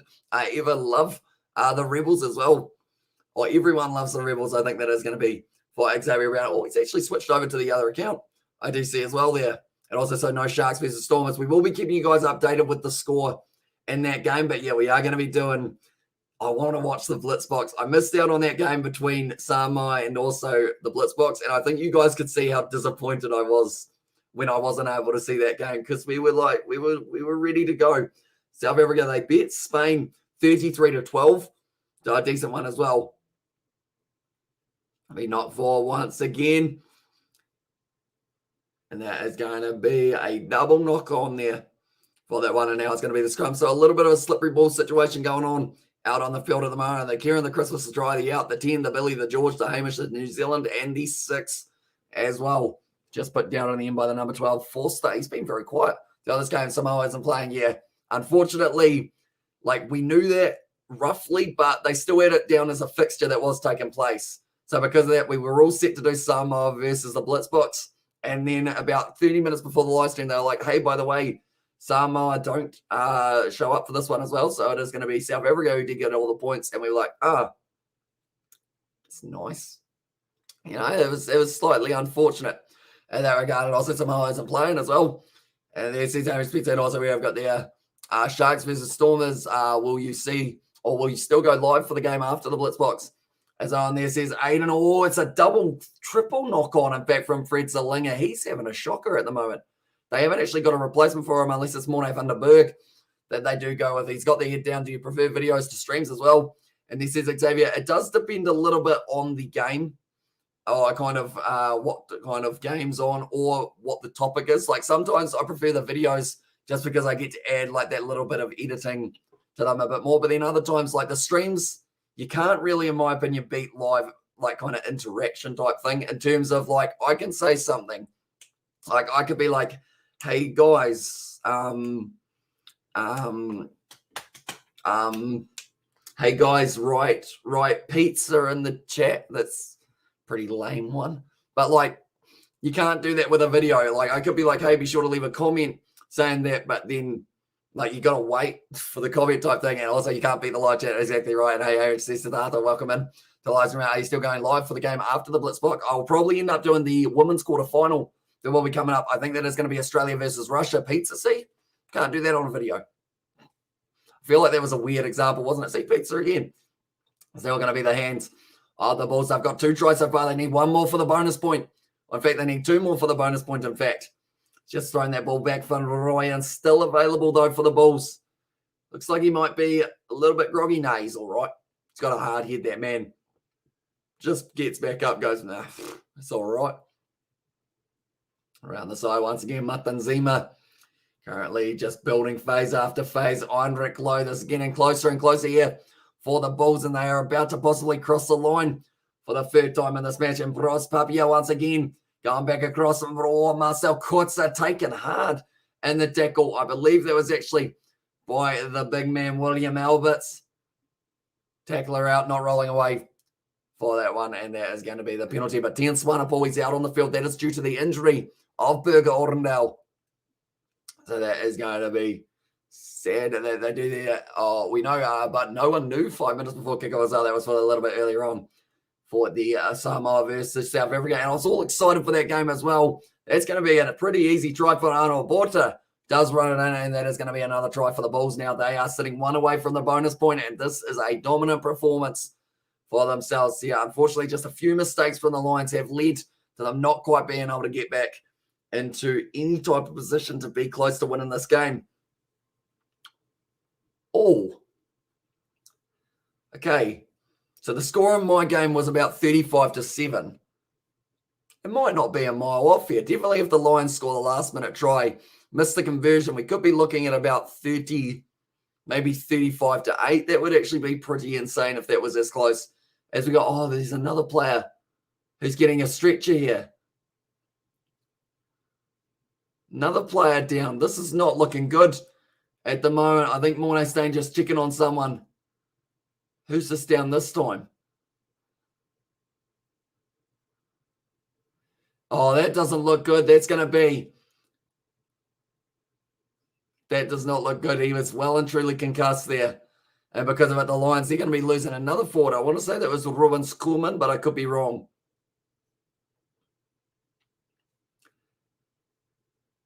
Who's that going off the field? We're going to have another stoppage and play here just while they get that man off the field, which is fair enough. You don't want to rush it because at the end of the day, player safety comes before trying to get the game done by a certain time. Like that, it's just kind of stock standard. Hey, they're actually already up and about. Fair play. And I think they have had to make another change for the Lions because that player, surely he wasn't able to continue after lying there trying to reach for the sky. He kept on kind of going like this. Who is it? It's actually William Alberts. That massive man has gone off. I think it was the concussion though. So because of that, he is going to be going off the field, and it will be now Damien Venter who will be making his way out. Oh, sorry, Finto, I should say. That's going to be the penalty to the Lions. Right. Kick it for the corner. Stop going for the 3 because you missed the last 3 of those attempts. So it's better off just going for the corner, seeing how it goes. And hope for the best as well. But we have also got the quarterfinals matches of the men's department. They are going to be taking place right up until about 9 a.m. New Zealand time, which of course we will still be up for at that certain point. I think 9 a.m. is actually, George might consider coming around this morning, maybe, depending on whether or not he is working. He came around yesterday. Geez, that's a shiner for Matanzima. It's an impressive one for the front row. But currently, 54 minutes in, and Inkelbocker making his way out there. Currently, 6 has to leave. It was Marcel Kurtzel. Actually, it was Ruan Nokia who had to go out of that one. Another advantage for Collapse, and Srauli actually making his way out there onto the field for the Lions. They did go with the extra forward. I guess this is the perfect opportunity to be able to use them as well with the player going off the HIA. But Warner now just steamrolling his way forward with a couple more passes. It's knocked on but they're going back for the penalty. That has been the summary of what has happened throughout this whole match, pretty much at this point in time. 54 minutes into this one. I see that ever since the pizza, oh no, that's just after Royal Rumble Live Match and George stream might happen. Maybe if he is round at a decent hour and he is still round at still a decent hour, could happen. Perhaps. Whether it's on this channel or the Kiwi Lad, it will probably be on the Kiwi Lad Sport, to be honest, just because it will be a little bit easier and it's a little bit less strict on that channel in terms of what we can say, because I have no idea what's going to come out of George's mouth. And I'm concerned, definitely if we do the Women's Royal Rumble match, you guys know George, you know his filter is about as thin as a cupcake wrapper, so you're probably not going to look at too many things getting censored out for that man in terms of the process of the brain to the mouth. Fred Zalinger now throwing himself at the line, currently 55 meters out. Is there a late comeback on for the Lions here? Getting close to the line, dragged down though by the great defense of the Bulls. How long in advance can you schedule of the Oval as well? Can you schedule of the Oval? How long in advance can you schedule of the Oval? How long in advance can you schedule of the Oval? That's a confusing one, but how long in advance can you schedule? Like, you can actually schedule like a video to be uploaded in like 5 years. Also, if you really want to, that's going back for the penalty now in favor of the Lions, and it's going to be now Roa Nokia. He'll be going off the field for 10 minutes now. And also, Harrisbro Betfred Challenge Cup for round 2 as well. Army Rugby League versus Royal Navy Rugby League between the two sides match also progressing as well. So that'll be an interesting one. See how it does end up going for the rugby league side of it. And that's the thing, the NRL just around the corner. It's going to be coming back very soon, which is always very exciting for ourselves, which is why I use the word exciting and very, very, very, very often at the moment. But now the Bulls, they are going to have 5 meters out. Yeah, Roanoke straight in the side. A little bit cynical there. So that is why he has gone to the bin for the 10 minutes. He'll be taken nicely by Emmanuel Tachuka. Now rolling their way forward here. This is looking good. I believe it's PJ Aborta. Was at the back. It's down, and it's going to be the try. It wasn't PJ Aborta. Instead, it was actually Emmanuel Tachuka who was able to get the try for his side. Or was it? No, it might not have been. I think it was actually in the end. Who's that? Jaco Creel had the ball in hand, and he has been able to score it. Very nicely done. I see that Japan actually beat Wales 26-5. In the sevens. That is actually quite a huge total for them as well. The quarterfinals that we have got for the women's department of the sevens, it is going to be Ireland versus Canada, France versus England, Russia versus Australia, and then USA taking on Spain is the other game that we have got as well. That hopefully we'll be able to cover at least 2 or 3 of those games on the channel as well. And then we've got the men's quarterfinals that are going to be coming up in the near future as well. So we've got plenty more sevens action than Seville. 7 Japanese leading over the Irish team, 9-15 score. Very nicely done, straight down the middle. And that is going to be the try. 27-10 now for the total of this match. It's slowly getting closer, which does mean that probably my Rugby 22 score is going to be a little bit further off than it was originally. But hopefully it's not going to be an absolute mile off. Hopefully I still have the right team winning. Would be quite nice, of course. We will go like this. And we will go like this as well. But it is going to be now Ambrose Papia making his way off the field, replacing him Zach Berger, the very capable halfback for the South Africans, who is in the game for Rugby Challenge, or sorry, Rugby 22, which is nice. And what are the odds of Russia to beat Australia as well? I would think probably quite big. In terms of like the numbers for Russia, that is. They're probably sitting at a huge amount. But they're a capable side, Russia, and I love watching them play because they just play with that extra kind of aggression that you expect to see. But I will quickly go on and I will see what those odds are sitting at. It's going to be Phil Ewan now, kicks it downfield, looking for the touchline. Instead, it's taken nicely by Monestain. Puts the ball high, and Kurtley Arenza straight after it as well. He's got plenty of pace. He's going to almost be able to contest. No, Phil Ewan takes it. That's just straight on the ball there for Johan Grobbler. Very unlucky not to get the penalty there for a side picked up. Oh, it's dropped by Tian Swanepoel. And currently now it's a knock-on advantage. Fred Zalinger dragged down to the ground. Oh, so we have got there. No, Aiden, no more money spent on the sevens. We know how unpredictable the sevens can be, so we don't spend money on it, of course. I feel like I've said that many times, and you spend money on pretty much more games probably now than you did before. So I don't know. Wait, if I said make sure to bet on the games, would that make you not bet on the games, Aiden? A little bit of reverse psychology. That's a big hit for Madosh Tumbwe. It's going to be a knock-on, though, against them. Right, so for the side to win the game, for Russia, that is. One moment, we all go here. And also get the apologies there, so I have to hop off. Unfortunately, cheers for the stream and enjoy everybody as well. Says Sebastian. So hopefully everything is all right, mate. But yeah, we will see you later on, probably tomorrow more than likely, if you are about. But yeah, hopefully you do end up enjoying the rest of your day, and possibly just a bit crazy sometimes as well. Says Aiden there, but the yellow card still is out there. That's going to be another injury, and I think it is Heinrich Low now. He's having a few problems with his arm, currently the left shoulder. We were talking about Alton Youngis, the fact that he's got a right shoulder injury at this current point in time. A moment, we will go World Rugby Sevens. We got to find, it's actually very hard to find the women's one on the Rugby Sevens. They don't actually have it at the moment on the betting for New Zealand, so I can't actually tell you. You're supposed to get that one, but France is supposed to beat Italy in the Six Nations. That one's pretty self-explanatory, I guess you could say, but currently 60 points could be on the cards for this game. We're currently at 37. If we get one or two more tries quickly, we might be able to still see at least the 50 anyway. The live win prediction at the moment has it 96% in favor of the Bulls.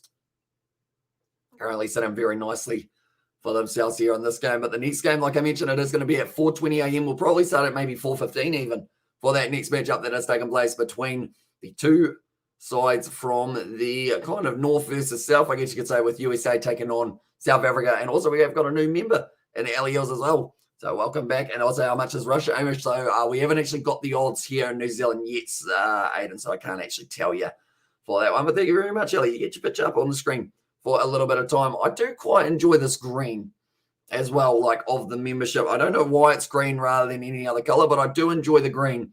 Indeed, but now that is going to be, wait, I just realized I just said I do enjoy the green, which sounds like a different thing. The green color here.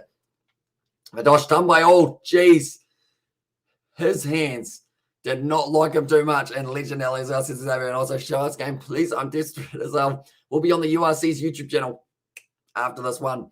And also, hey, bro, as well, Season Same Warrior, welcome into the live stream, mate. Hope you are doing well. Currently, we have got another 20 minutes left of this one. Then we got plenty more sevens that will be coming up in the near future, which is going to be a very exciting competition. I absolutely love us, these sevens indeed. A draw for the Italy versus France game is $100, Aiden. Don't do that, though.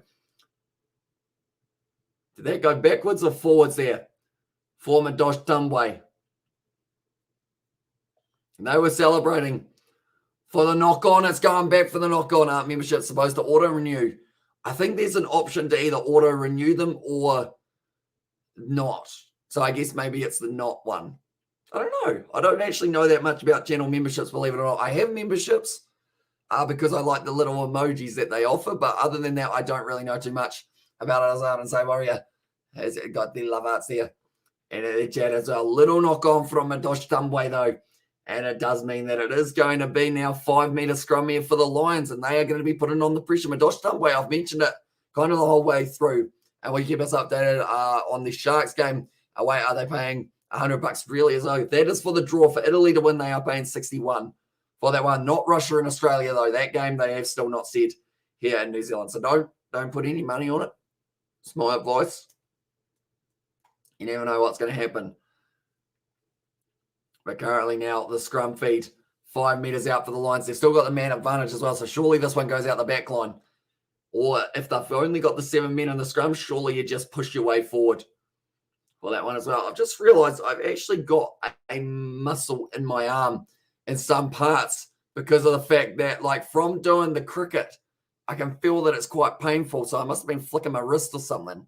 And I didn't realize I actually had any muscle left in any part of my body. So that's a good thing, I guess, that I did wake it back up. But Carlos Sadi, at the moment, he is going to be a physical man.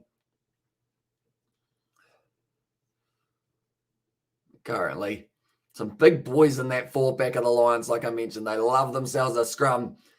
And it was Oh, I tell you what, that was probably unlucky not to be a penalty, but I think he just managed to stay on. Russia is paying 100. I might put a cheeky dollar on it as well. And then says Aiden, yeah, I don't think they'll be paying a full 100 though. I think it will more than likely be them paying about $6, something around that mark, maybe even a little bit less for the Russians. I wouldn't have them any less than $10 though, or any more than $10, I should say, for the odds. Just because, I mean, Russia, they've got the capabilities of winning up against most of the sides, if not all of them, in the competition. Look at what happened in the semi-final last time. That's going to be bouncing out now in the hands of the Lions once again. That's a big hit there. Now Swanepoel trying to spin out of it. 10 Swanepoel it was. Ball has been kicked out of the hands. The ball has gone backwards, and it is still going to be available for the Lions. Everyone is dropping the ball at the moment. Lionel Bow kicks it downfield to Phil Ewan. It's a slippery one. Right now, Kurt Leorenza tries to get over the ball. It's going to be a little knock on, though. And once again, that is going to be the scrum feed. So it's getting a little bit shocking out there for the handling, but it is understandable. I mean, it's absolutely pouring down at the moment by the looks of it. Like they're saying, it's a comedy of errors from not just the Lions, but also from the Bulls as well. They're probably just lucky that they have still got a Carlos Sadi at the moment. He is going to be replaced by the big man at number 18, Ruan Durea, has made his way out to the field. So I believe that as a majority of the subs have already been made now for the South Africans. As it is also going to be Sangwini making his way out onto the field. That is for Jaco Creel. And also we've got the have an addiction, bro. There's our Cesar Spencer. Yeah. Is that Bismarck? No, Bismarck would be at the Bulls rather than the Lions, unless, of course, he's just having a bit of a chat with them. But currently, the English men are actually beating the French men for that one, 17 points to 5, or 12 points to 5, sorry, currently. But trying to push. What are we checking here?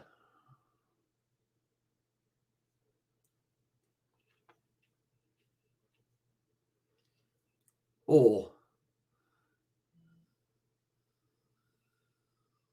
Okay, so we're actually told to use it pretty much straight away there for the Lions by the looks of it. Currently now, once again, it is going to be the scrum feed. Currently, I believe that's Swanepoel making his way off the field. He's quite tall, isn't he? He's going to need an umbrella for himself, surely, for that big man. He's probably the only man who can hold his umbrella unless you find another lock or something to be able to hold it up. Another yawn for myself. We're not doing too bad overall for the yawn counter, purely because it's quite late at night, but I only just woke up. And so I feel like that's the best way of doing it. And England's beating France well. To hear the underdogs, by the way. What are the odds of the Pumas and Blitzbox final as well? Or on a Blitzbox versus Pumas. I don't think we actually have those type of odds here in New Zealand. Normally we just have kind of like the match winners, but they don't normally update it right till the last moment for the TAB. But Nkoboka ends up giving away the penalty, and now the Lions, they are going to be kicking it for the corner. It's a good kick. 10 metres out now. And currently, if they score another try, they're still in this game. And I did mention with South African derbies, they're always high scoring. They're always close. And it seems like this will be no different. Some cricket game somewhere just got a wicket because Hamish yawned as well. That is true. And it will be unfortunate for whoever that was. I think Bangladesh versus India are playing at the moment in the under-19s. So perhaps that could have been the one. In fact, I'm going to check their game just because I feel like I'm that good at jinxing wickets and matches. Where are we? Okay, no, that game's not actually taking place at the moment. Never mind. But that is going to be now around the side here. The Bulls trying to stop the Lions from marching forward. Someone's butt cheek is out at the moment. He will not be liking that because it's quite cold. The moment I think in South Africa, the ball has gone down. Still going to be available to use.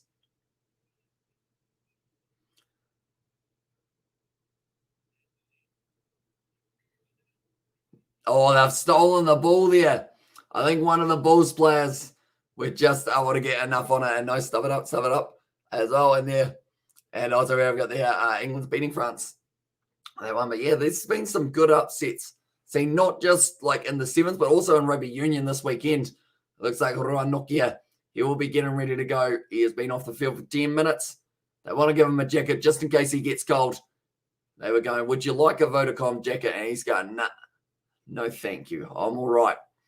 And okay, France have made it 12-12, so that game's changing pretty quickly. Well, it's right there as well. And currently Bordeaux are beating Castres 10 points to nil for anyone who is curious about that other matchup that is going on currently in the world of rugby. Currently now, the scrum feed in favour of the Bulls, 5 metres out from their own line. Need to make sure that this is a solid one. It is set. And now the ball going to be fed in by Zach Berger, one of his first touches. In fact, it's a big push from the Lions. Do they get the penalty? No, it bounces out. The back for the Bulls. Lionel Mapo, sorry, just throwing himself forward. It's going to be knocked on, is it? No, it's a penalty there for a deliberate knockdown. Like they're saying, it's a silly error there from the number 8, Frank Horn, for that one. And now Mornay Stain. He is going to be kicking it for touch. No, he's not. The referee has got in the way of Mornay Stain. So he did have to wait until Rasta had gone around the back. Good kick. Once again down there. And that is going to be a good one from Mornay Stain here. I'm going to drink some beverage of the water.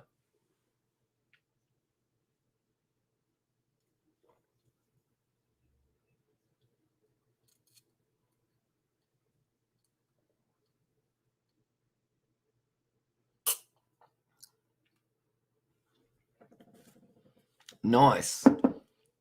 Can you tell that I didn't sleep much? But currently now, it is going to be Robala throwing that ball in, taken nicely by the Bulls once again. Now firing it back. Forster, one of his first carries of the match. Mapo now with the little grubber in mind. Madosh Dumbway trying to chase it down. Oh, he's just kicked Max Swane almost there by the looks of it. Does want to take it quickly, but decides against it in the end. Revs Max Swane. That's a good battle down the wing. Madosh Dumbway, you can see the frustration on his face. He just doesn't seem to be able to hold on to the ball. Now, rain or shine, that is normally the case, but this game with the rain has been a little bit worse for Madosh Dumbway there, as he did chase after that one. That ended up almost got the knee to the head of Max Swane as well, which wouldn't have been ideal. Currently 12 minutes left in this first half, in the second half, I should say, of the matchup. The next game that is taking place for the URC, it is actually going to be the Sharks. They will be taking on the Stormers, but instead of that game, we are going to keep you guys informed about that one, of course, but we are going to be doing the Sevens matchup between the Blitzboks and also the USA, which should be a very exciting contest. Taken beautifully there, Nokia, off to Marcel Kutze. Now charging his way forward here. Now big man in the number 20 jersey, which for this one, it was actually Muller Ace. Was getting relatively close. Now around the side, it's going to be very close still for the Bulls to being able to get themselves a bonus point. If they get one more, Uncle Boca tries to go straight over the top. It's a little knock on from the big forward. And when do the Africans play the European teams again? That's a great question. And I will be letting you know. So round 12, we get to see, once again, some more South Africa versus South Africa. The week after that, more South Africa versus South Africa. And then it is actually the 26th of February. It's the next time that we get to see them playing. So Leinster will take on the Lions. Zebra will take on the Bulls. Connacht will take on the Stormers. And Benetton will take on the Sharks. They are all Northern Hemisphere games by the looks of it. And then from there, it looks like March, we're going to get to see maybe some games in South Africa. Maybe. We're not too sure. But Bismarck du Plessis now making his way out onto the field. That is for Karobala, who's had a very good game. Scored himself the first try of the match for the Bulls.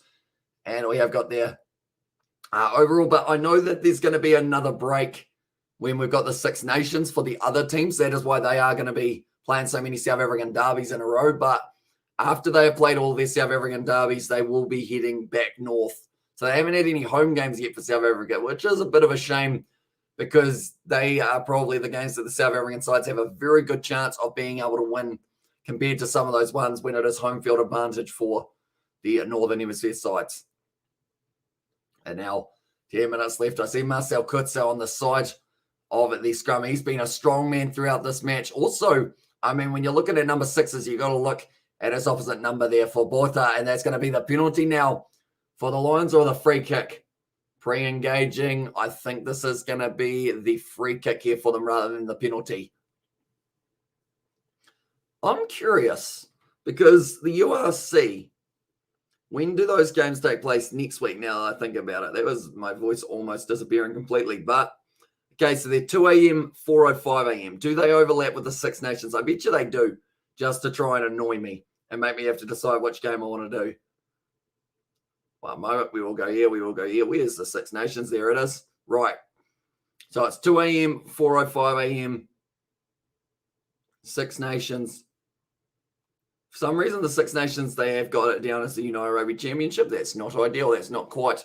Okay. Yep, they both overlap. Perfect. So I guess we're doing the Six Nations out of the two. URC is pretty much Super Rugby, but Northern Hemisphere as well. Yeah, it's probably the most similar equivalent, I guess you could say, to the Super Rugby side of it, unless you consider the top league as well. Would also be considered relatively up there. It's going to be kicked behind once again. The ball goes into that to play in the territory game. At the moment for the Bulls, they wouldn't mind one more try though, just to get themselves that bonus points. Yeah, those games do overlap for the URC and also for the Six Nations, which is unfortunate, but also at the same time, you can't really do too much about it because they got to get the rugby played and you don't want to wait too long. Definitely not with current circumstances in the world. You want to make sure that you're able to do both of the matchups that are taking place, but it's going to be Hunt now making his way out onto the field. That is for Van Rooyen. Will be making his way off. Throw it in. Once again, that wasn't too straight. And that is going to be now the Bulls, who do get themselves either the scrum feed or the line out. They still need one more try, like I mentioned. A bonus point here is crucial for them. That's a massive TV in the background of the coaches. I want a TV like that. That's a very nice commentary, or kind of like a very nice coaching booth. As well, they got a whiteboard, they got some couches, they got a bar. As well, what more can you ask for at a game of rugby? But now it's going to be Vandenberg making his way out there. Still raining heavily at the ground, which is unfortunate. Hey, Kiwi, Molten Sultans win again today, so they're on fire at the moment. Luckily, they have got themselves Tim David. I know that he was one that you were looking forward to see him make his way over there. Vandenberg onto the field. That is for Andre Warner, the lone try scorer for the Lions throughout this match. But currently, if the Bulls score one more try, my scoreline from Rugby 22 won't be a mile off, which I feel like would be pretty cool because normally I get them a mile off in my predictions and in my gameplay. Oh, some aggression there from the Bulls. Oh, that's very lucky. Illegally wheeling that one. So it does mean that the Lions are going to be penalised. They were very lucky there, the Bulls, though, because they were getting close to being able to get well and truly pushed backwards. Mornay stay now kicking it for the corner. Nicely done. And 5 metres out now, they are going to have the rolling ball. Kiwi, I'm happy Tim David did good batting and fielding as well. And there, did he get to bowl throughout that match, Ryan, or is he not so much of a bowler while he's over there in Pakistan? Do let me know. Currently now 5 metres out. Like I mentioned, this one is going to be an important moment throughout this fixture now. Bismarck, Duplessis, very experienced man. Been around for a long time, goes to the back there. It's almost stolen. Nokia, though. He's got it just in the hands. Currently, the ball's 5 metres out. Zach Berger goes back across Marcel Kurtz here. They've still got the advantage as well for the knock on. Bismarck, Duplessis trying to wrestle his way around. Offloads it to Nokia. Dives over the top, but it's a good tackle on him. They're going back for the scrum now. He got 23 runs and 2 overs when bowling. As on there. Oh, so I assume he didn't end up getting any more than just the 2. If you do end up going for 23, normally they're like, right, it's not your day. Yeah, you're not going to be bowling too much more. And it's batting. That's the thing. When it's batting is as dangerous as it is, you don't really need him in the bowling department. Nokia, he did end up picking that one off Vandenberg. It was, but currently 6.5 minutes left in this game. Like I mentioned, next game we are doing Blitzbox, and they are going to be taking on the USA as well. And speaking of the USA, that was perfect timing. Katie, how you going? Hope you are doing well. And ARDA as well. And they're from Katie. But yeah, just speaking of the USA, they're going to be taking on the Blitzbox, and what should be a very exciting contest. That is going to be in less than 40 minutes time. In fact, those 2 front rows have been stood back up. There's no stability at the moment for the scrum. And also over there, the laughing face as well from Katie Dixon. And that's the thing. USA currently, Katie, 3:44 a.m. here, which means I'm probably going to get the time zone wrong. Are you sitting 7:44 a.m.? Maybe, Katie. Is it 7:44? And no. I'll take that back. 9:44 a.m. Maybe. And also, OMG England win. OMG England have won. Hey, this is how you doing today, as I says, Aiden. So England bet France. That's a big game for them to be able to win there. Feeding the ball in.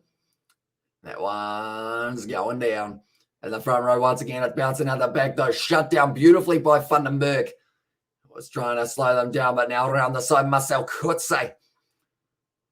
It's again held well. And the tackle, he's offloaded it beautifully. Errol Forster reaches out and scores the try. He actually scored the last try in my match as well. I believe if I'm not wrong, but that is going to be it. As you got to aim 7:45. Oh, I just changed my time though. Didn't I? Can we forget that I changed it to 9:45 and we'll just say that he got it like bang on 100%? No questions asked. So did change it, didn't I? Unfortunately, I was like 3:45 a.m. Hamish, bro. In New Zealand, it is indeed. It's a late night at the moment. Although saying that, a late night, for me, this is actually breakfast time because I did wake up what time did I wake up? 1 a.m. was the time because George was around until pretty much 5 or 6, which was nice. You know, we got to hang out. We filmed some videos. As I know, Katie, how's it going as well? Here's Ali, but now Mornay Stain. We're lining up this one. Kicks it straight over. So now at this stage, it is 34 points to 10. I was like, yeah, we can forget that you changed it as well. Your first answer counts as well. There we go. Nailed it. Absolutely nailed it. No hesitation whatsoever with it. As I was like, hey, Katie, how you doing? And then there it says Aiden. But currently, Errol Foster, he scores the try. He's had to work hard in the number 12 jersey throughout this game. And Mornay Stain gives him a bit of a round of applause for that one as well. Is that Errol Foster that they are going to be throwing up in the air? It looks like it is. I don't realize you throw your number 12 up in the air. They've just made it go. The 10 for the Lions. It bounces back onto their side. Well, Lionel Mapo almost ate that man's knee, which wouldn't have been too exciting for him. But currently the Lions straight on the ball now. It's an advantage for the referee just about to blow the whistle. As Similani now currently 40 metres out from the line. The Lions, they want another try, but the bonus point is certainly on the favour of the Bulls at this point in time. Currently firing it back once again. Dion Swanepoel, Germany versus Jamaica has just kicked off in the sevens department. Which will be just an interesting one. As I I missed you and your savage comments as well. She's 8 in there, and that is going to be the double movement not rolling away as well for that one. So that is going to be now only the 3.5 minutes left. Okay, sister, how you doing? Long time. You meet here in the stream as well. Says Michelle, but Dion Swanepoel kicking it for the corner. They've already lost Berger Orendale, the captain, also missing a couple other players for them, unfortunately. Who else was it? It was actually Alberts who did go off the field with another injury. But that one today is just woke up for a rugby. For the rugby, so sleepy still. I need a coffee as well.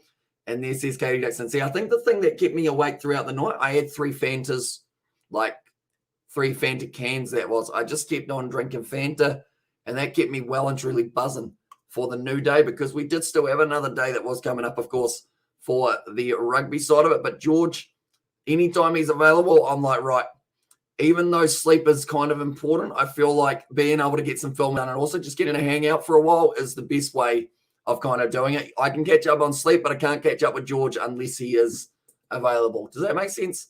I guess so. Maybe. Sentences are hard. Edward van der Merwe now running at the line. Good tackle there from Mornay Stain, though. Vandenberg goes back across the lines, trying to score right at the last moment. That's going to be another advantage for them. Vandenberg offloads it back to Horn. Can they get the one more try, perhaps?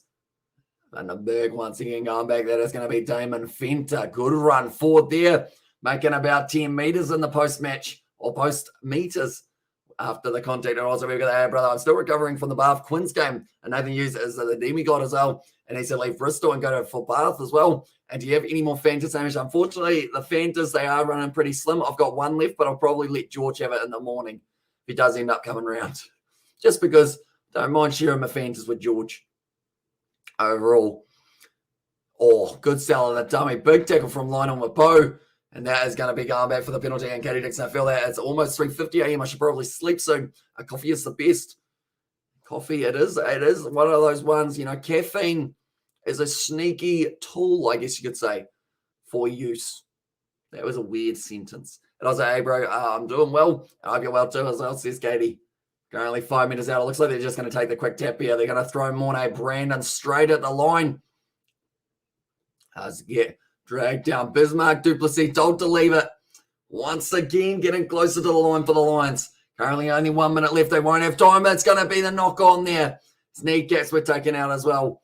For it was Australia, but they're going back for the penalty. Okay, 20 is getting yellow carded by the sounds of it. Or is he? No, he was offside. And I say, yeah, true that, Katie. He's completely in the wrong team as well. Here's Aiden. So cynical they are saying. So there could actually be another yellow card here.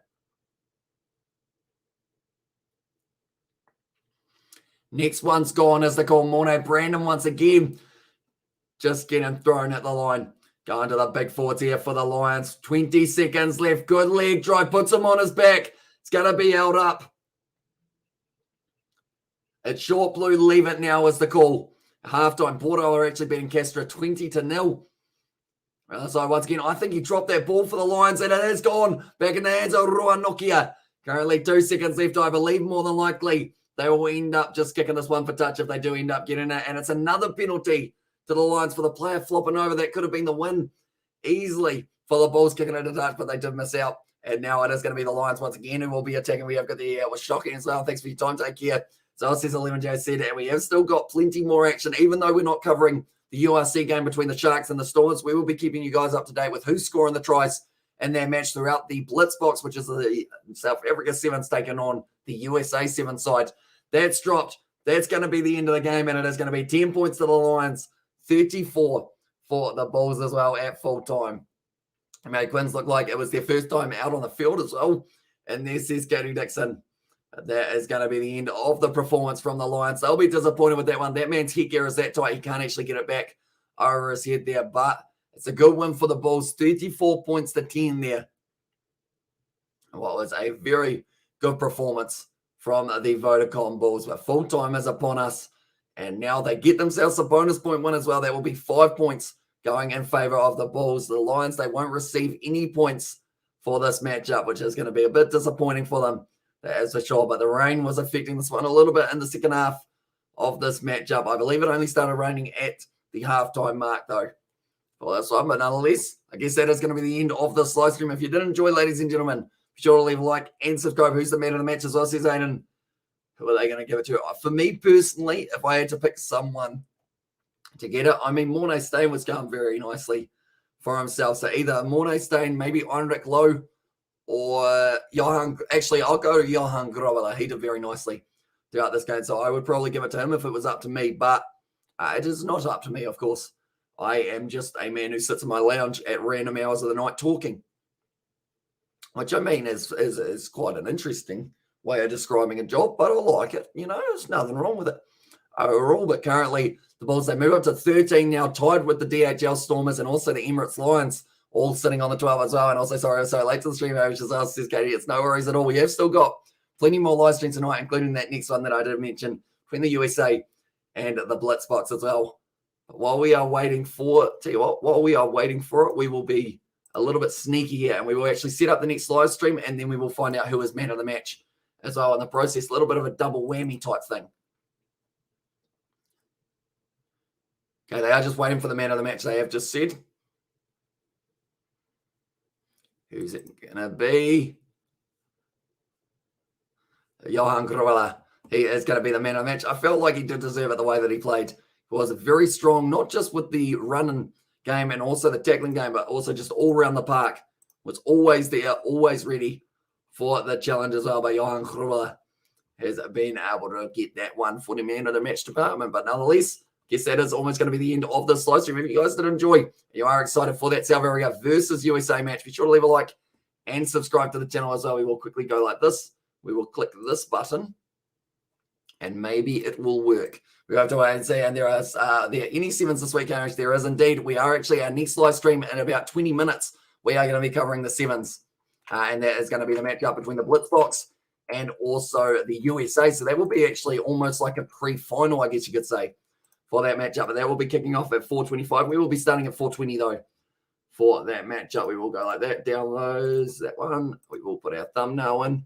I'll put a title on it, and then it will be scheduled so you guys are able to go and either sit there like it is a waiting room at the doctor's, or you could probably, you can just chill out for a little bit of time. And then back a lovely pronunciation of Grobbler as well.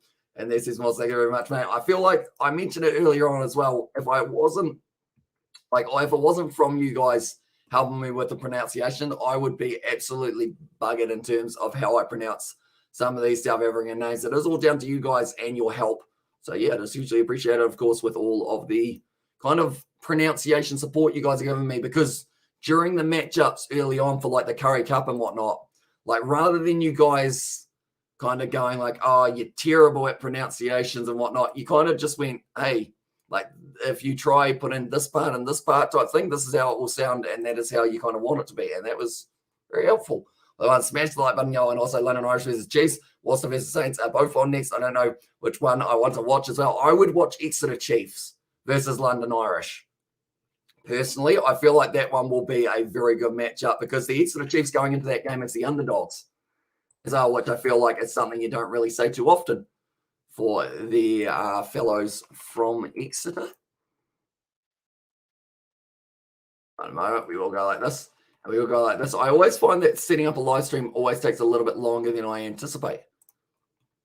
And you kind of underestimate how long it will take to be able to set them up type thing just on the fly. And also Chiefs versus Irish, it is their name with the 10 out of 10. Yeah, hopefully you can keep me updated with what's happening in that game as well. I'll probably end up trying to watch it on my screen. I'm going to have probably the Curry Cup, or not the Curry Cup, sorry, the URC on that screen. This one will have ourselves this game that we are going to be covering for the sevens, and then the other one will probably still have Exeter Chiefs on it as well. But there we go. That is the link that I was after.